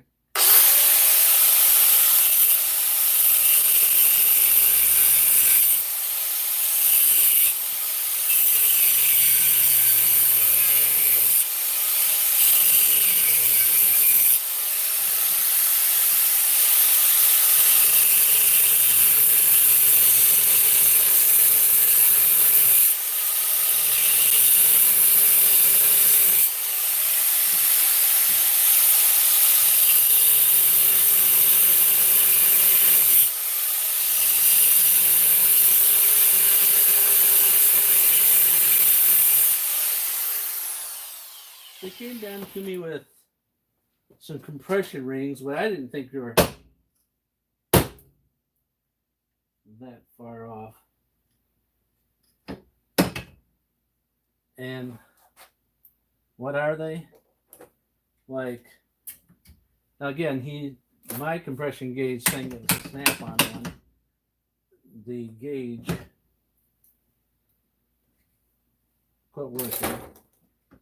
And so he went to Horrible Freight and bought one, where the Horrible Freight one says 170. He had two at 180 and the rest are 175. So I said, I don't think that's that bad. I mean, but you would think it would be a little bit higher than that because this is not that old. Like I say, you still got the same oil in it.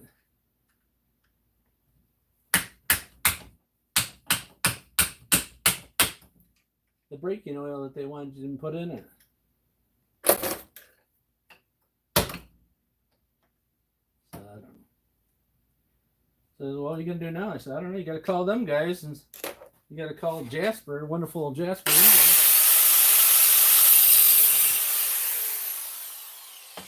And ask them what they want to do now, because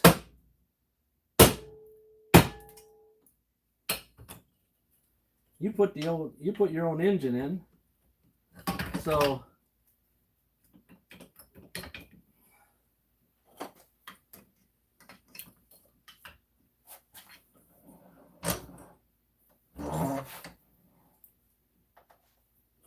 you put your own engine in, so they're gonna try to help you out, but they're going to try to save themselves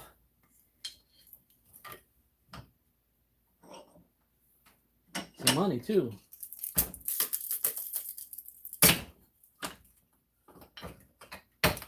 I'm sure. Especially on a warranty issue. I was there when he initially talked to him because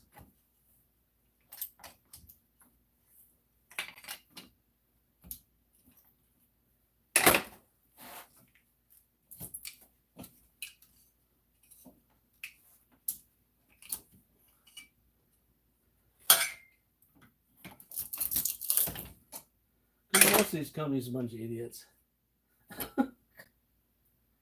I say that about everybody. But the company's just out to save money is all they're out. I thought this was copper, but maybe aluminum. Maytag.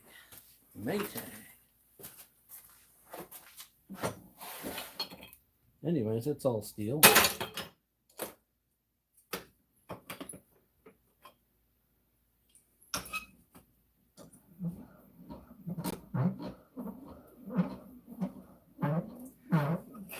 Didn't seem to be stuck. We pulled it out and put another one in there, and it did the same thing. Because I told him, I said, well, he said, well, I didn't put a thermostat in. And I said, yeah, I did. And I said, well, get another thermostat. It's pretty cheap.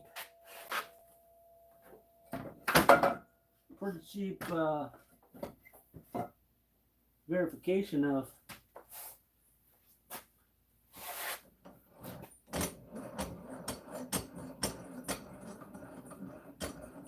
the whole thing, because the thermostat's pretty easy to put into when you got the whole engine apart. You know what I'm saying? You got the whole engine not apart, but you got the engine out of the vehicle. Why wouldn't I?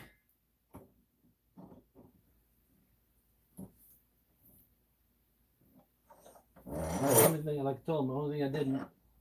It's all filmed. I filmed it all. So.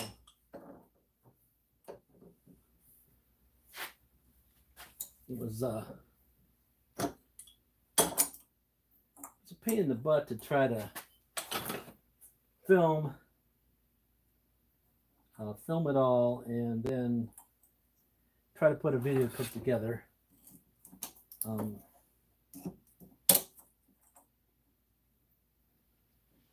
That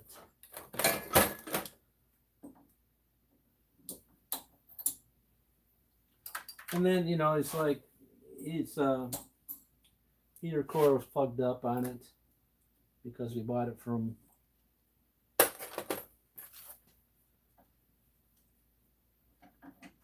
company downstate, and anyways,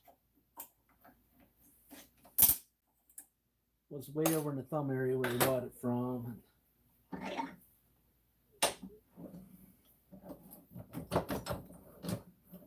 Looking weird. It got little balls on it. Little balls.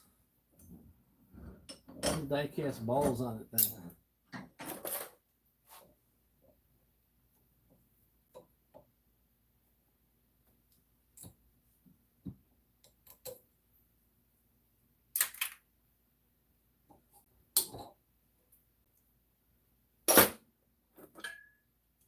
First one I've seen that old that had aluminum pivot points on them. All right, much for that. I ain't messing with that. No more. Yeah, so that was the deal with that. And that was a pain in the butt because we're not done with it yet, because we still got to see what they're going to do for him, which is give him a runaround probably. I told him just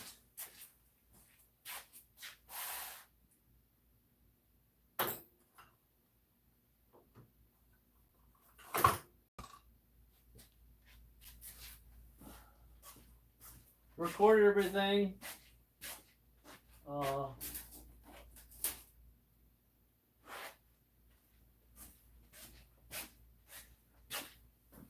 Record everything, and then we pulled the spark plug out and one cylinder and number 5 cylinder, which is the cylinder on the driver's side forward, was had some stuff on it, some weird looking stuff on it, and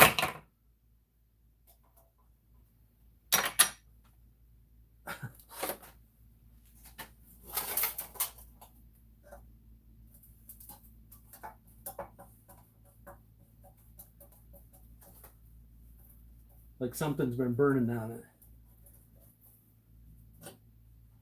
But I think that the coolant, it's got a head crack, and it gets to a certain temperature where the crack opens up enough that it allows the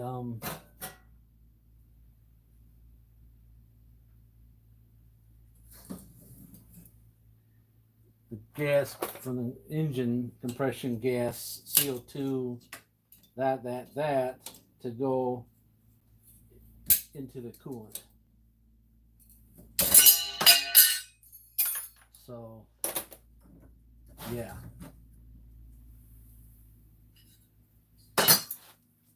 But sitting still, he says, when I was sitting still, it didn't do nothing. But as soon as I go to drive, so as soon as he loads that thing up,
One back.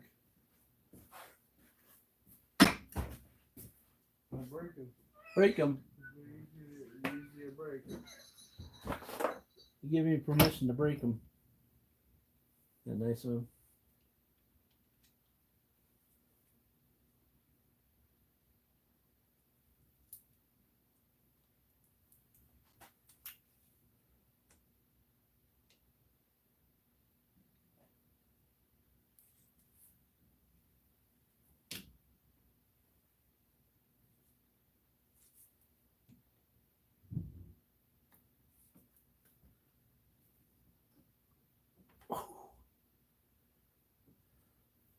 Plastic handle.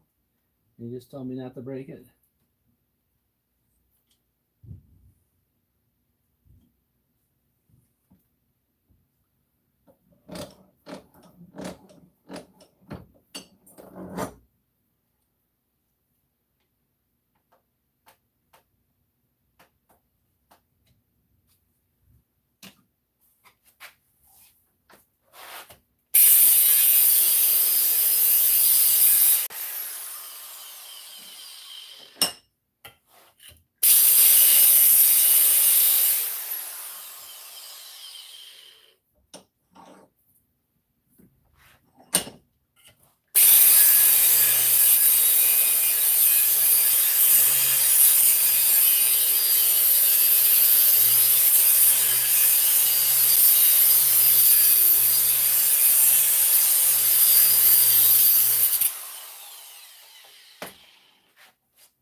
Save all that time.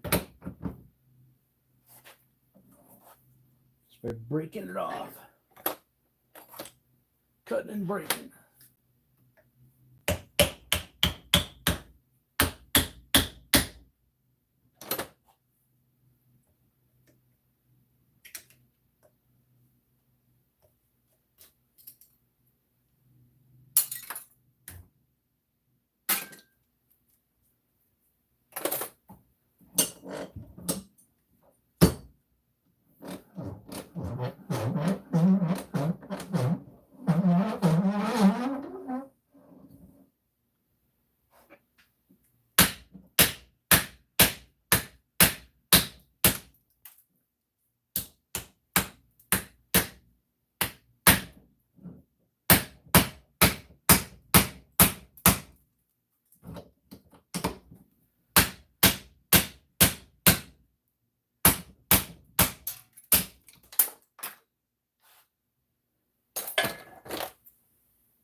all falls in the, all that stuff falls right in the trash bag. It's like weird.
Everybody split on me?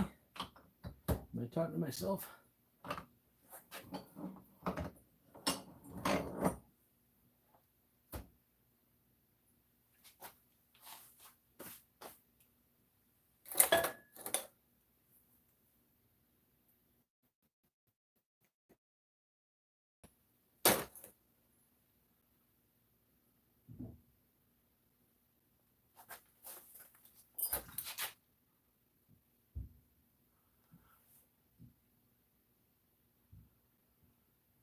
Oh, we thought so.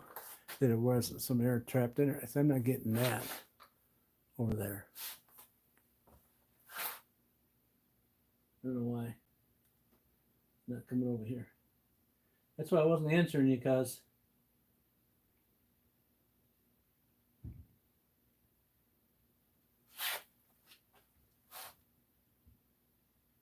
Well, when you use the, I don't know if you ever used those head gasket checkers. You take and put blue coolant in up to a line, and in the top it has a little hose that runs over to some intake source on your truck.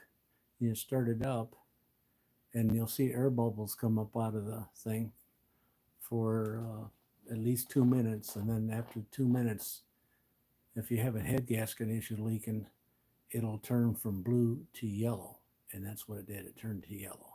So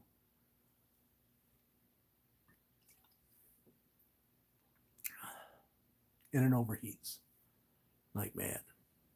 I mean, you can drive from here just down to the next town. Just, you know, we're like three-quarter mile from the town, and he can drive from here, start up in the morning cold, and drive down to the stop sign in town, and it's already bagged.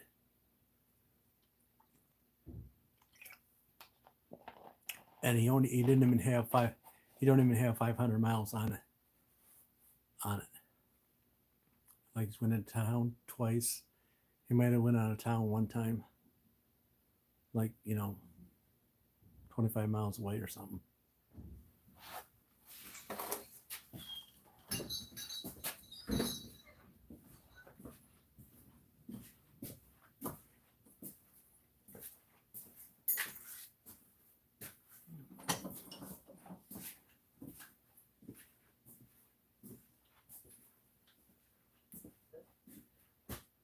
But You turn it off so you have something to say to me or what? oh, I don't know. This is what it is. I don't know what you're talking about. Compression gauge thing? No, What? I don't know what you're talking about. What it is. What is what it is.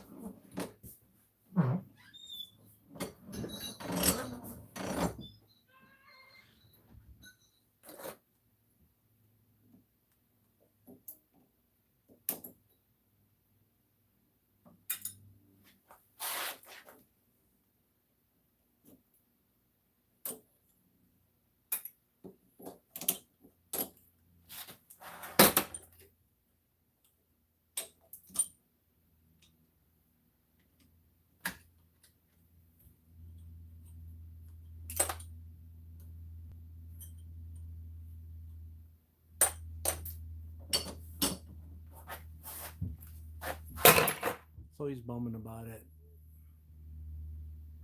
Welcome back. He's bumming about it, and I said, "You take it in someplace. You take it down to Joe Blow's down in the corner down there, and they're gonna pull that head off, and now you get your vehicle tore apart. And if the warranty company doesn't take care of you, you're gonna have a 14 or 18-hour teardown, which is gonna cost you about $1,800 or $2,000." A teardown, and let's say it's just a head gasket, you put it back in. Chrysler wants $200 for a head gasket. Aftermarket stuff is junk by Velcro. It's probably Velcro junk that they put in there, cheap as possible. And that sets $230 for both sides, and some other gaskets, not much. And that's before this tariff just went in. Hopefully it's not a crack. See, now, this is what I've occurred so far. 2 cylinders.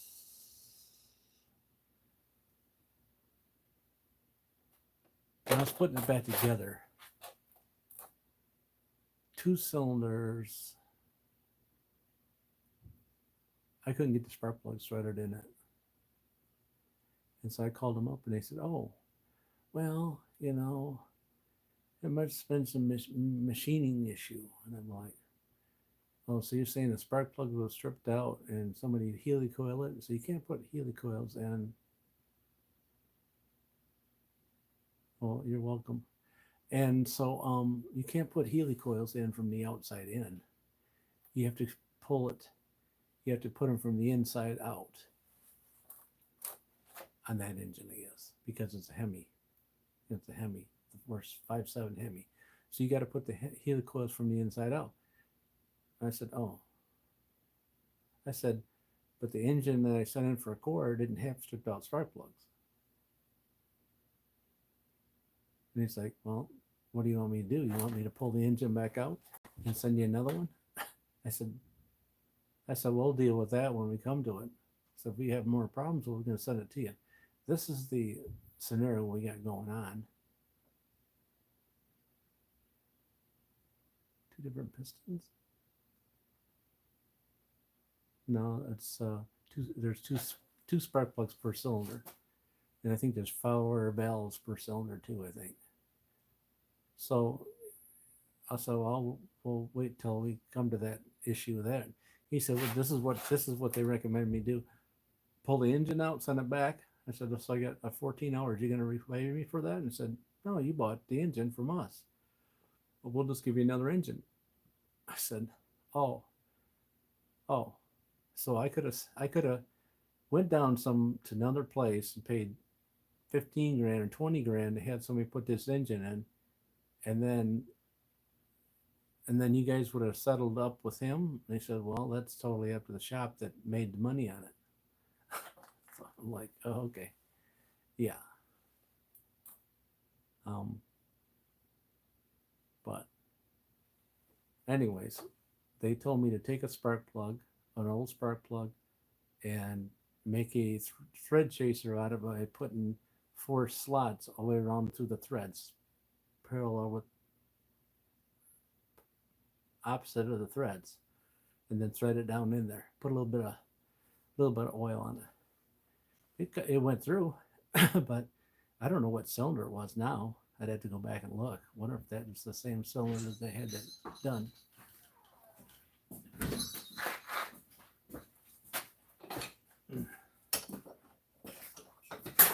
You want them back? Because I didn't use them because it was just going to break. They're that tight. Okay. I didn't want to break them. So I just cut it off. Yeah. That's what I thought when I was using it to do certain things too. Yeah, They're real cheap. Mm-hmm.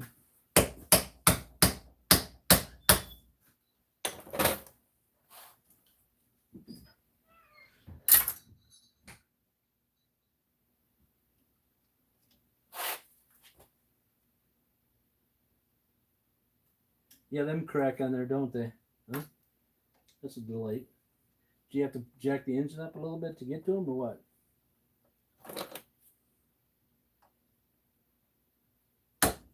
Because that's what's just seeing what I was looking at. I'm gonna end up doing, because see, it has twin cams on it, so I'll end up having to pull the front cover off it.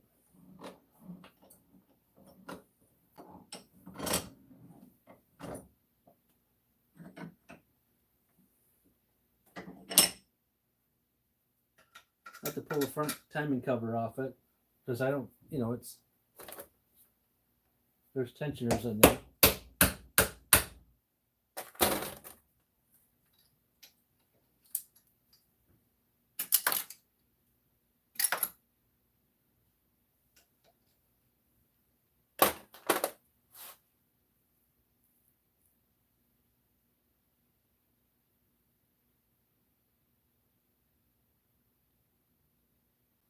I'm not sure what that was. You're saying that you had to replace exhaust bolts, but it looked like to me that you got to take and pull you got to jack the engine up to get to the bolts, because unless you have a two-wheel drive, this is four-wheel drive.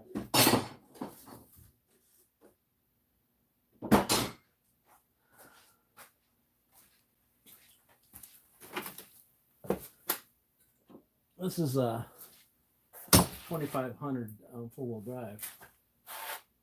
Yeah, he's got a 2500, and so it sits way down. It's the, you know how they are. The engine's shoved back underneath the cab over or whatever you want. This is a 2500, so the engine sits down in and back. So any kind of engine noise, you can hear it inside the cab. That's like, I can't remember what they called that, a cab over, or there's a name for they used to call those, where the engine was stuck down in and back. So this one's all aluminum, and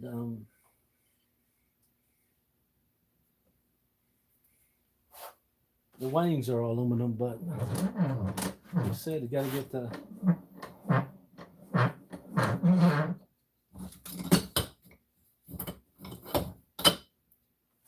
the max out of each motor if you can.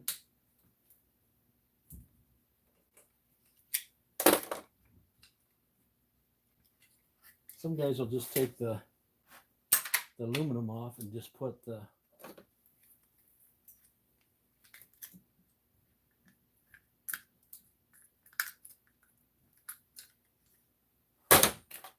take this aluminum off and then leave the rest of it as a motor. But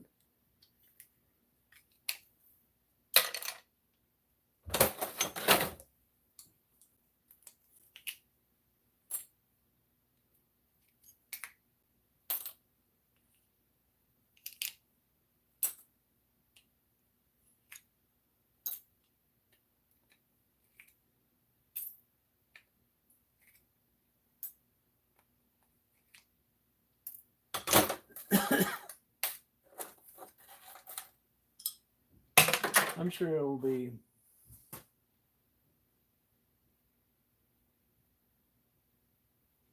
yeah, but it was.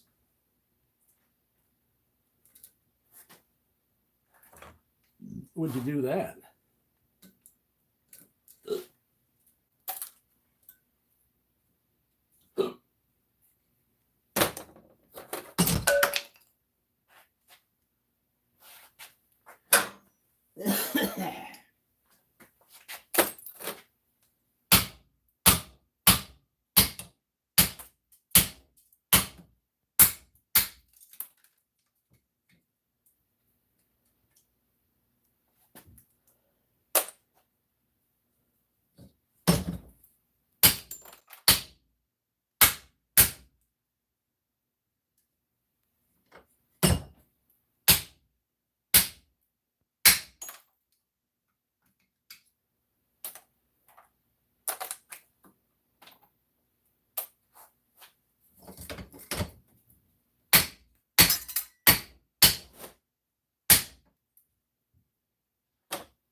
That was a couple years ago, huh?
Get in there.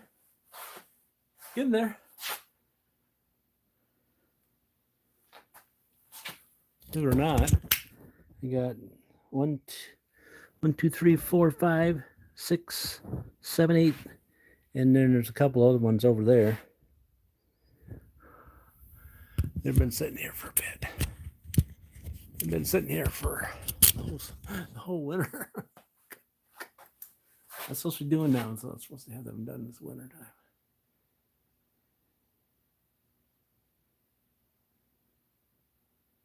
Oh, it was?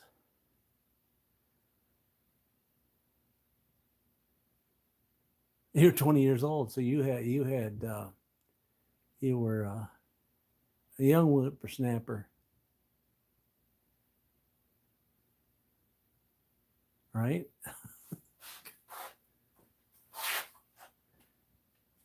He's probably looking forward to that. It's like, holy smokes, we got a young guy with all kinds of energy.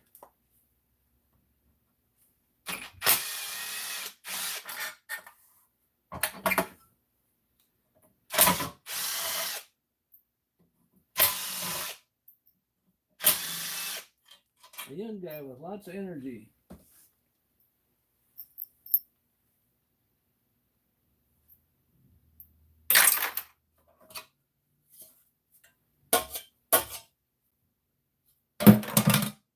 That's what they're thinking.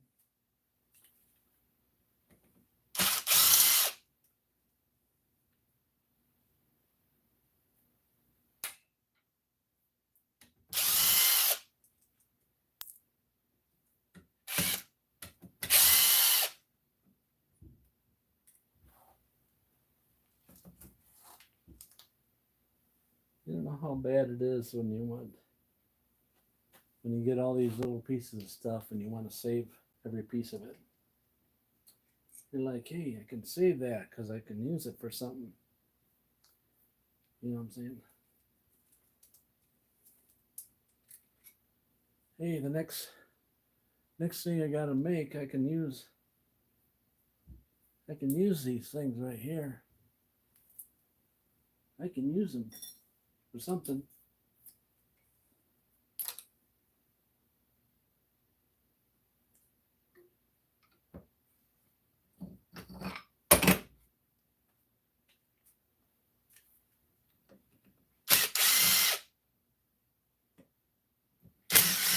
All these screws and such.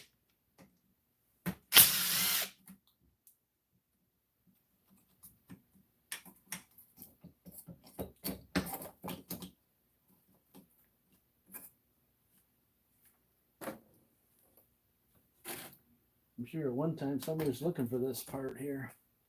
Hey, anybody got one of these? I'm looking for this part right here. I'll pay $100 for it. And then nobody had it.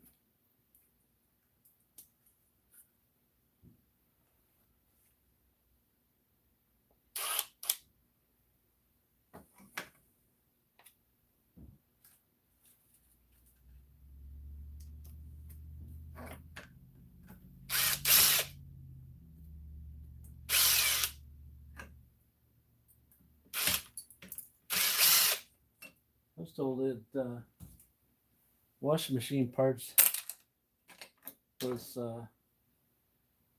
some good money for a while there. People were selling used parts, and then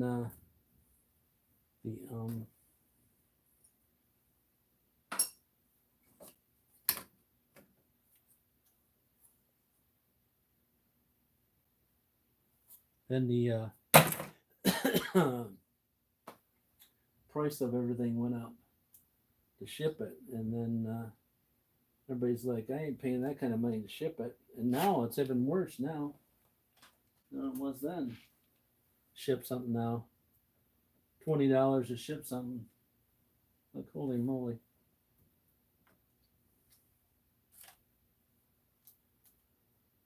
I heard eBay is like $40, $50. Somebody said they had something sent $150 to send something. I'm like, what?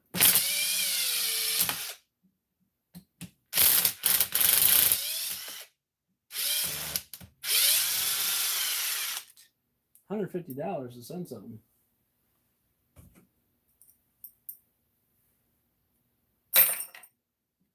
That's craziness. $150 to send something.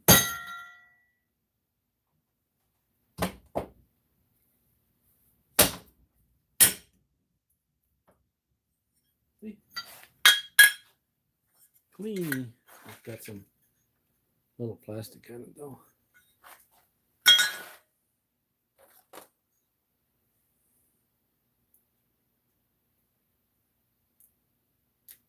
I guess our people up here are insaneness about wanting clean stuff.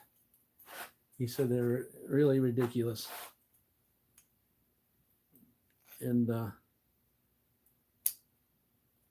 we watched some guy in Florida that turned stuff in with still material on it, and they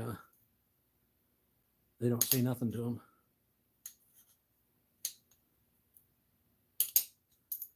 And up here, they're a pain in the butt.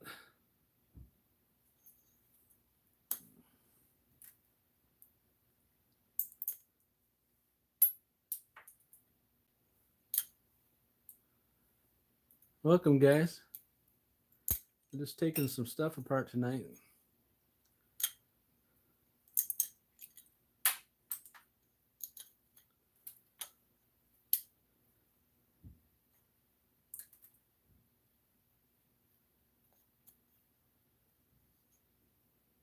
Kind of a quiet night compared to other nights. Here I had there's something you got to say. That's respectable. It's kind of respectable for the younger people.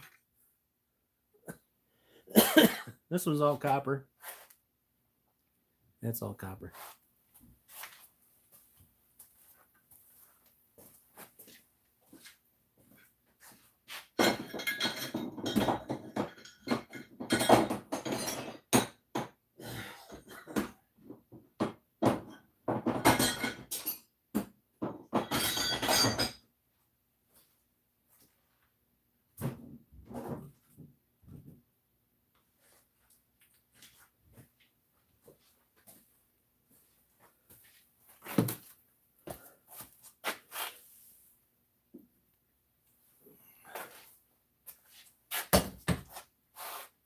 Oh, I'm dragging up another one. I didn't finish the last one.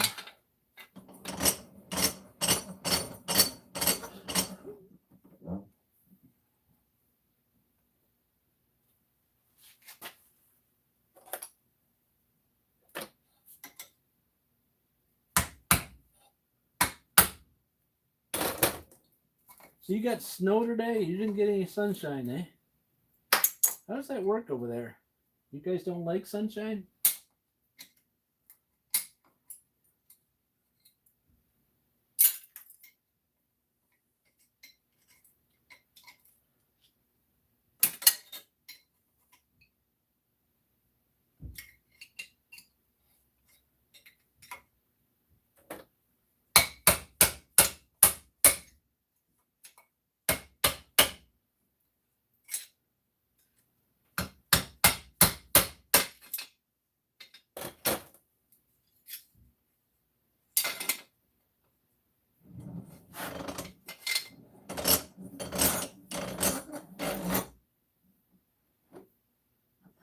Oh, is that what you're singing that away, huh? Yeah, okay. I think it's yeah, it's still up.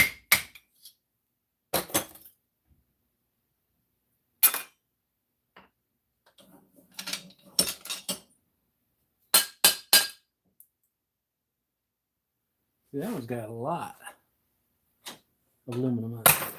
Don't mind me. A little dizzy, it looks like. Yeah, this guy's pressed on now. I don't know how I'm gonna get that one off without cutting it off. Yeah, it's not much to it though. Not much to her.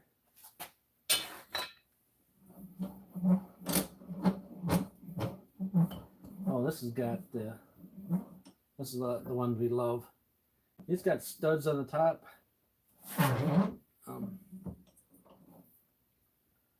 It's got steel studs up here. Pain in the butt there. There.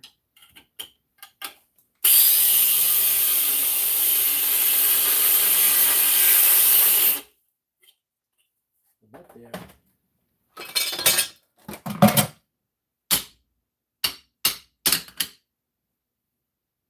Yeah, that didn't take much, did it? Need that. How can it start to get dark over there already? I even got daylight of its this time tonight. And it's already getting dark.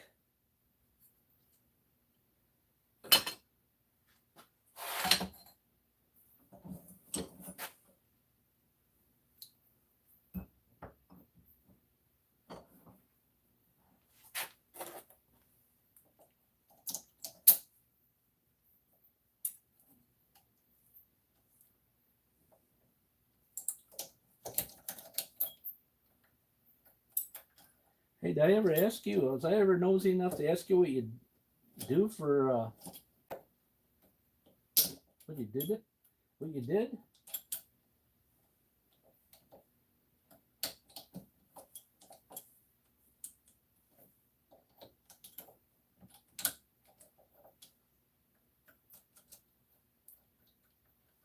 Did I ask you that before? I think I've mentioned what I do.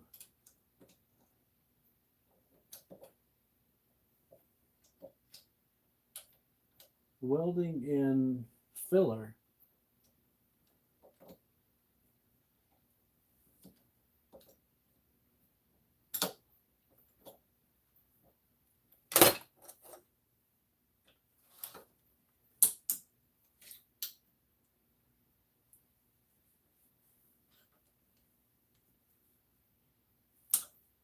It's interesting though, because most people that do any kind of welding and they see me welding, they usually correct me big time.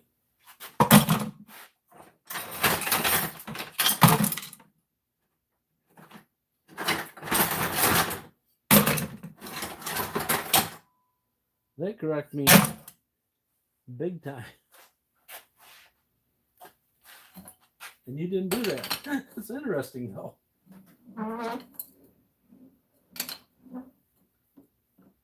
What's a filler? What's a filler?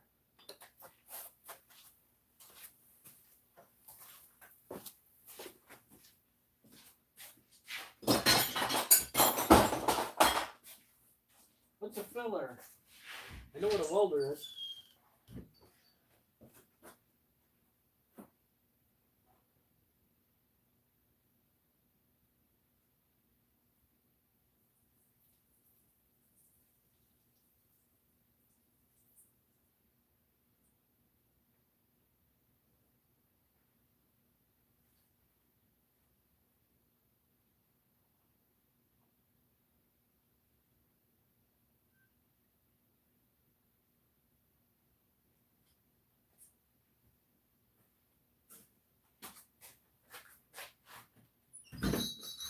Yeah, it's about 3/4 of the way down, and 3/4 of the way down, and it's behind a bunch of clouds.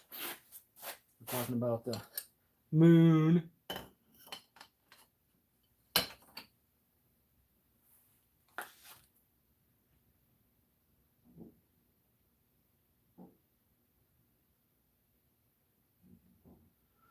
Ooh, how long have you been doing that?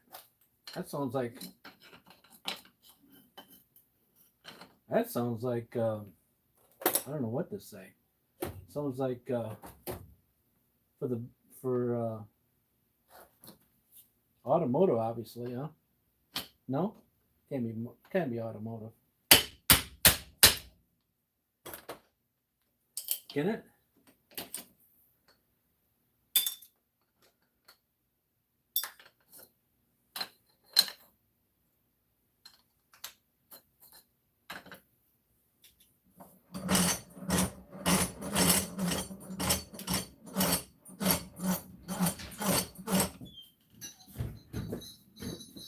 Oh, so that's what you're talking about. Okay. I wasn't, you were talking one time about cars and such. And I wasn't tracking that like normal. Not very many times I track and pay attention.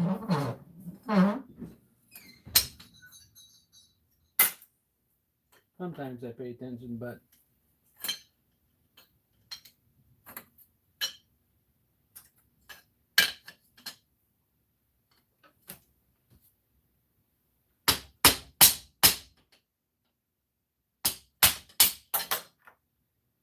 scores. Yeah, these guys here, these little stud things sticking out, are major pain in the butt.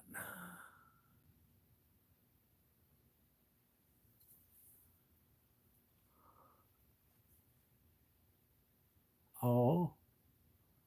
Oh.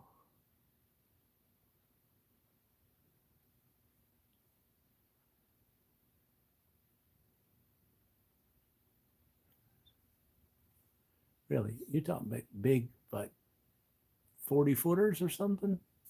Big ones?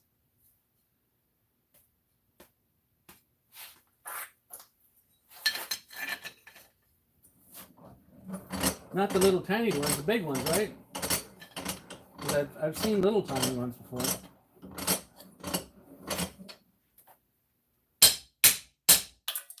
Hey, look at that. Oh, I better go get a lottery ticket.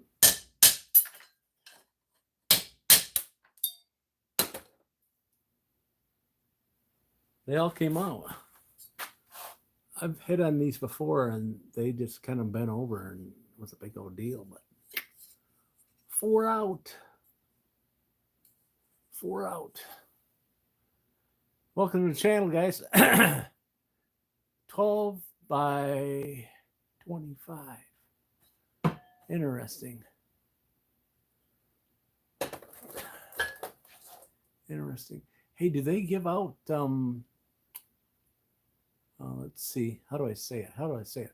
The father-in-law worked for CSX in Florida. And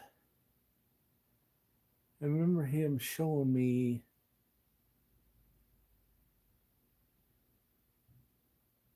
they weren't powered engines, so they were Athearn dummy engines. So he got one time he got some dummy engines, HO, and he showed them to me. And I don't think I got them. I don't think he gave them to me. He might have given them to me.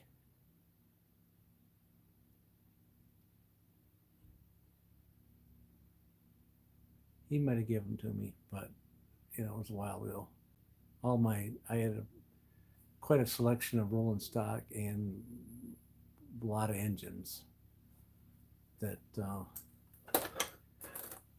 my other house just had a crawl space, so I had it set up in there. So I had to get down to and crawl underneath there and play with them underneath there. And it was because of my allergies and dust and all that, it got where I couldn't go underneath there without coughing and sneezing and gagging and all that stuff down underneath there.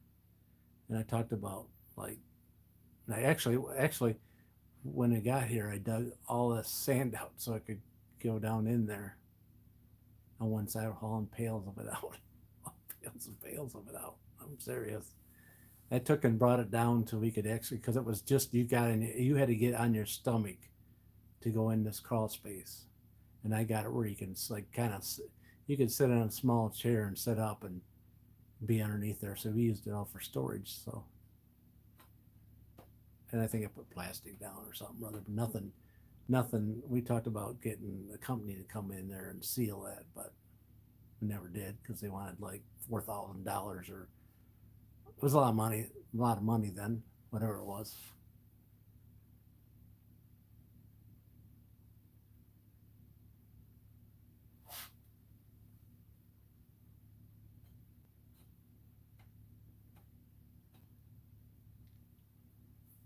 It's standard. It wasn't when we moved in this house. We were here 28 years before we had house fire in the garage from mice. Mice got in and got up in the attic, kind of thing like this, but except for it was. And they got up in there. I got mice in here. I seen a mouse yesterday down underneath the bench here running around, black one. But I got a trap in here, and then I get one, and then I don't get one for a while, and then I get another one. So that's what happens when the summertime. I'll open both doors up and I'll be walking in and out, or I'll be up to the house and come back down and whatever else, and they come and go. They're pretty sneaky. The mices. Them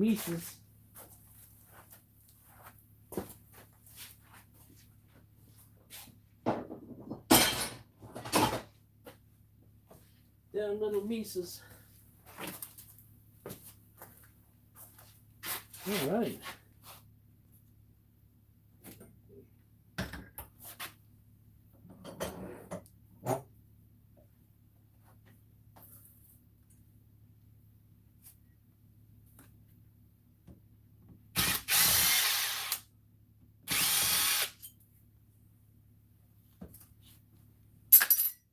Oh, did you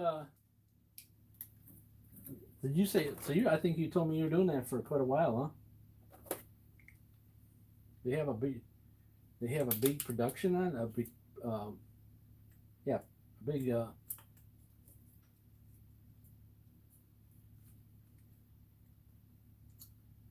don't know what they call it.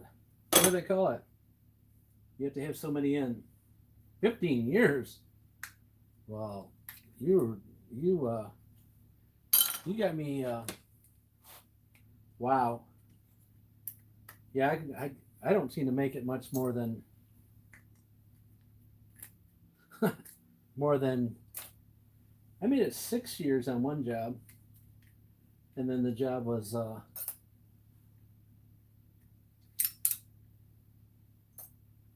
was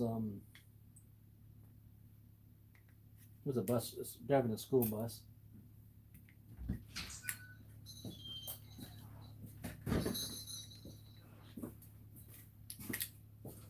Hey, you got a little container for this? These little things? No? No. Oh, good. What is it? All these little pieces out of them. Waste your time on them.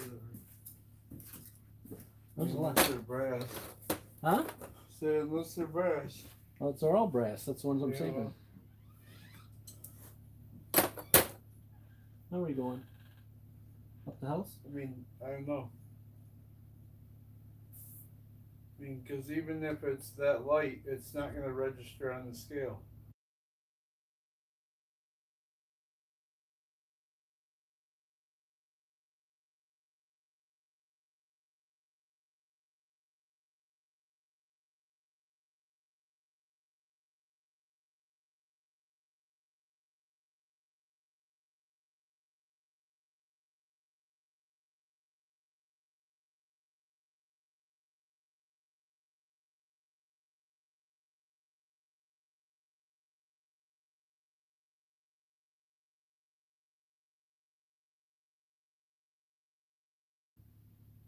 Are you guys back?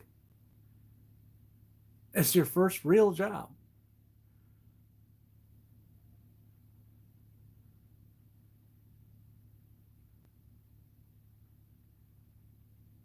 I don't know what just help me out. What is a real job when it lasts more than what? My job's turned over because, well, one of the jobs is because I told him to.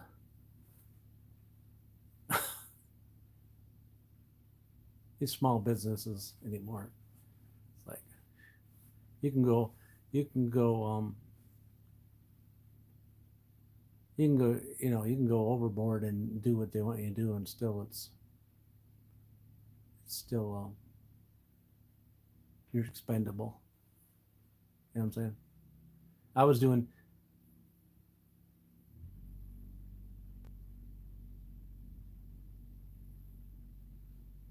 the last two jobs, anyways. I was doing stuff that the other people weren't doing, and yeah, you know what I'm saying? I was doing stuff that the other guys wouldn't do, and still the light was shining on me. And it wasn't because I had a bald head, because I had my hat on.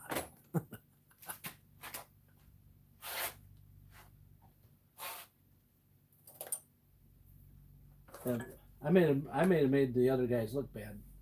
That could have been the issue. That's what I'm told by somebody else. Is like, I mean, you got to slow down. You're making the rest of us look bad. So how am I making you look bad? Well, because you're doing stuff we wouldn't do. Like, oh, okay. Maybe your boss needs to get you to do something. And all I could come up with is maybe the boss is just as guilty as them of doing what they do, which is nothing. Next to nothing. I never know who's watching. My son says, be careful. Because you never know who's watching. I said, well, I don't think anybody that at my last job would be watching me.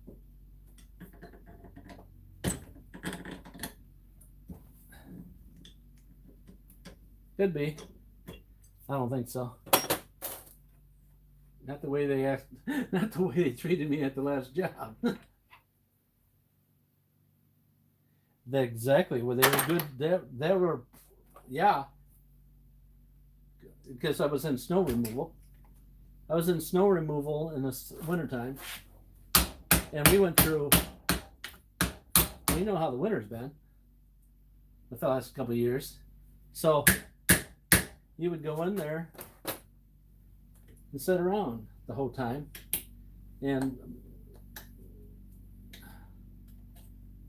one of my bosses would turn his YouTube on, fall asleep, and fall asleep. That's persistent his whole day. It's just sitting in a chair watching YouTube videos about whatever and falling asleep.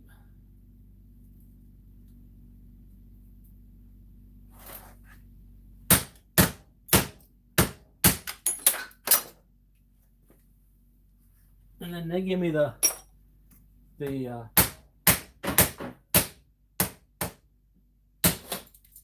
in the butt people to take care of. And then every time they would have issues, they'd call my boss, and my boss would say, do whatever it is they do, because I don't want to listen to them. Whatever they want, go ahead and do it, because I don't want to listen to them. Or, what did you do to make them upset? Have them call. I told them I wasn't going to do that. Nobody else does it. Why am I doing it? They're like, do it. Do it. I don't want to listen. I don't want to listen to them. I'm like, yeah, okay.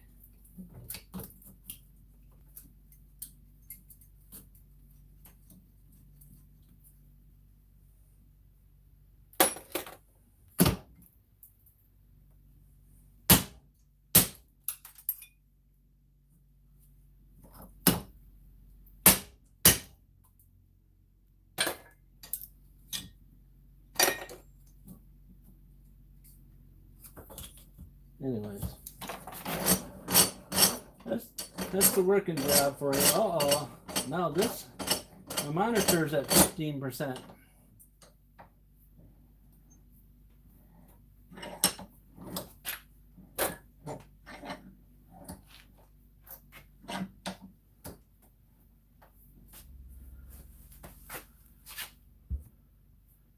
There you guys are at. Oh, you guys are in bad shape. You guys are in bad shape. I'm into 3 hours already. This is 3 hours I've been talking. Holy moly.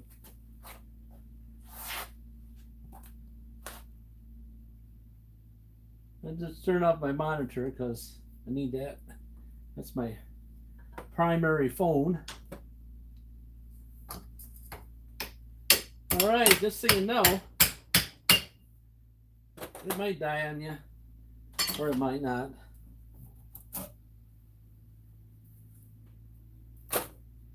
And you'll know, right?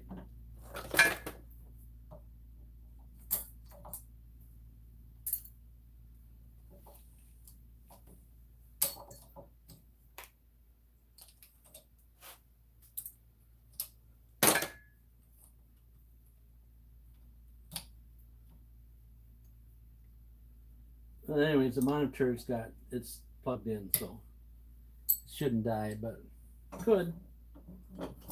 So I just picked these guys out of the mess.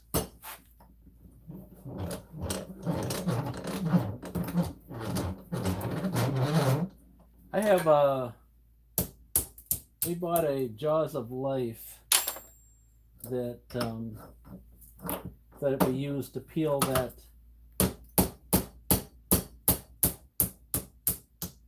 and That's why I peel that that aluminum off. That took me probably, oh, I don't know,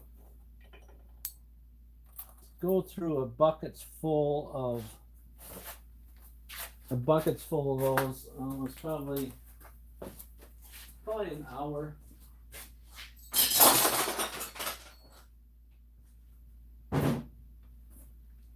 Maybe. I peeled a bunch of them. I think they're still sitting out here. So I just took and, you know what the jaws of life goes. You just stick it like this, and it just peels this piece off of here. And then I went over on the other side and peeled it off. And so I saved the aluminum. The aluminum, it doesn't weigh much. And so really, they say that the copper, at 87 cents a pound or something, we'll say, versus 34 cents a pound for regular aluminum. Where's the money at? That's what the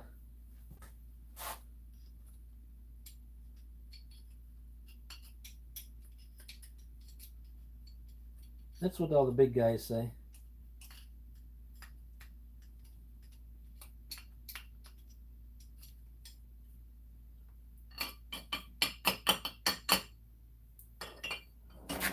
In case I didn't tell you this, I have prior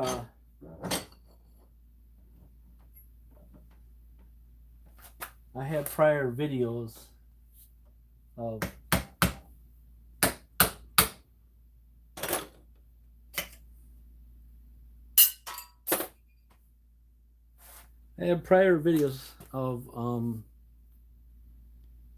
a lot of my scrap stuff over here. Let me show you where it's at.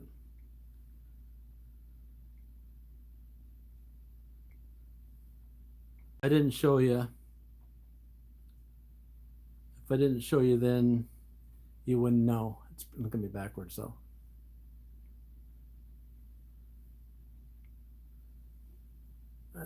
That's my. I got 24 videos over there. 34. I got 34 videos on. This is my scrapping channel. If anybody's interested in, if anybody's, if I say that one word, then I just lose 13 people. So I don't want to say that word, because then I just lose 13 people. The S word.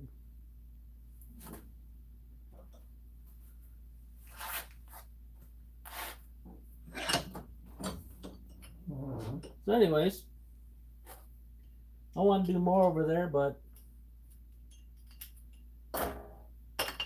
what I find myself doing is do a video and put it over there, and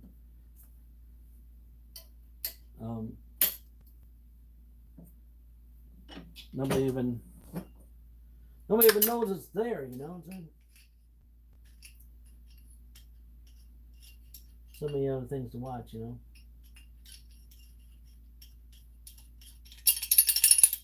So many things to watch.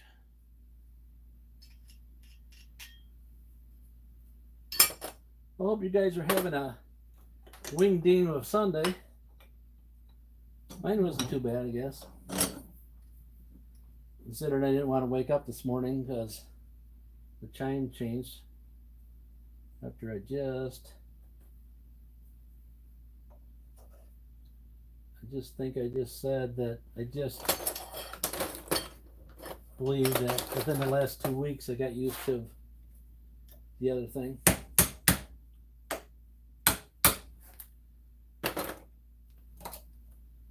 I believe.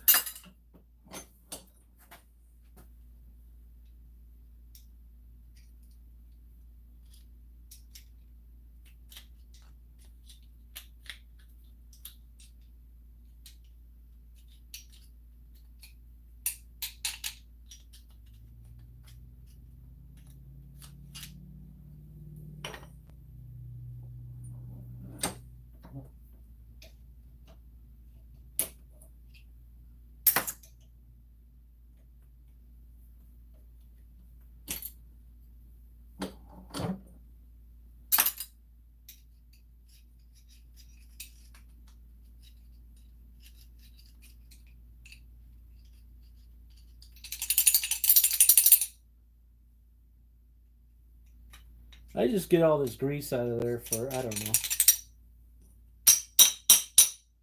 Just because I do. I just clean the grease out of them. And there's some cobwebs on them, but that's dirty. It's dirty. It's definitely dark out now, huh? Yeah.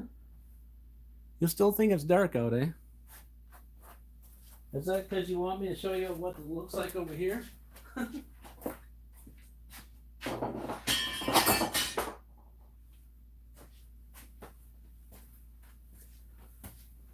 I show you what it looks like out there now,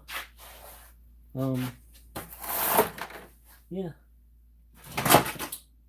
Get down there though. Thanks for letting me catch up on some of the piles of stuff.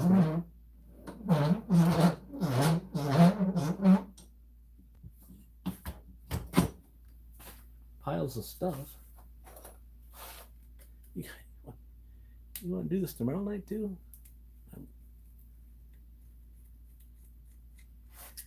It makes my boy happy that it's coming off the floor. I told him that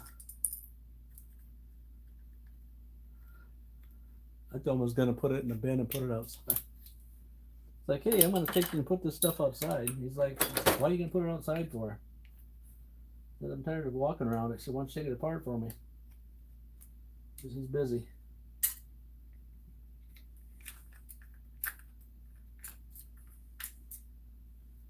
He's a busy boy. He's out driving his tractor around. I think I might have did a video on that.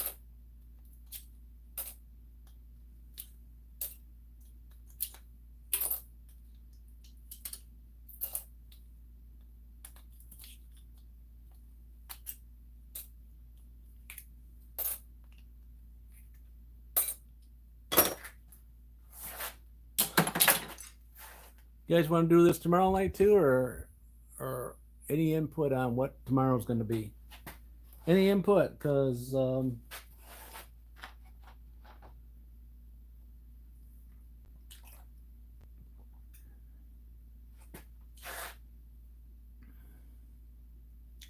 one, two.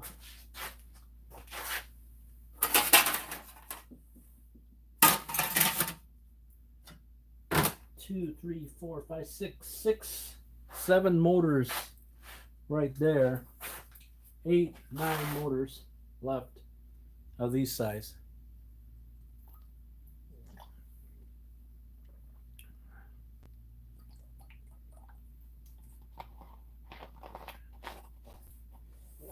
Nine motors of that,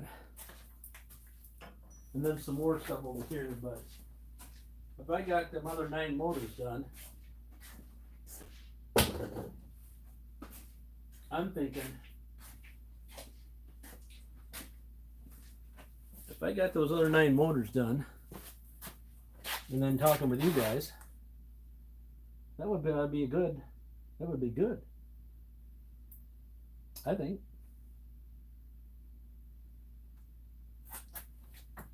There's some more motors too.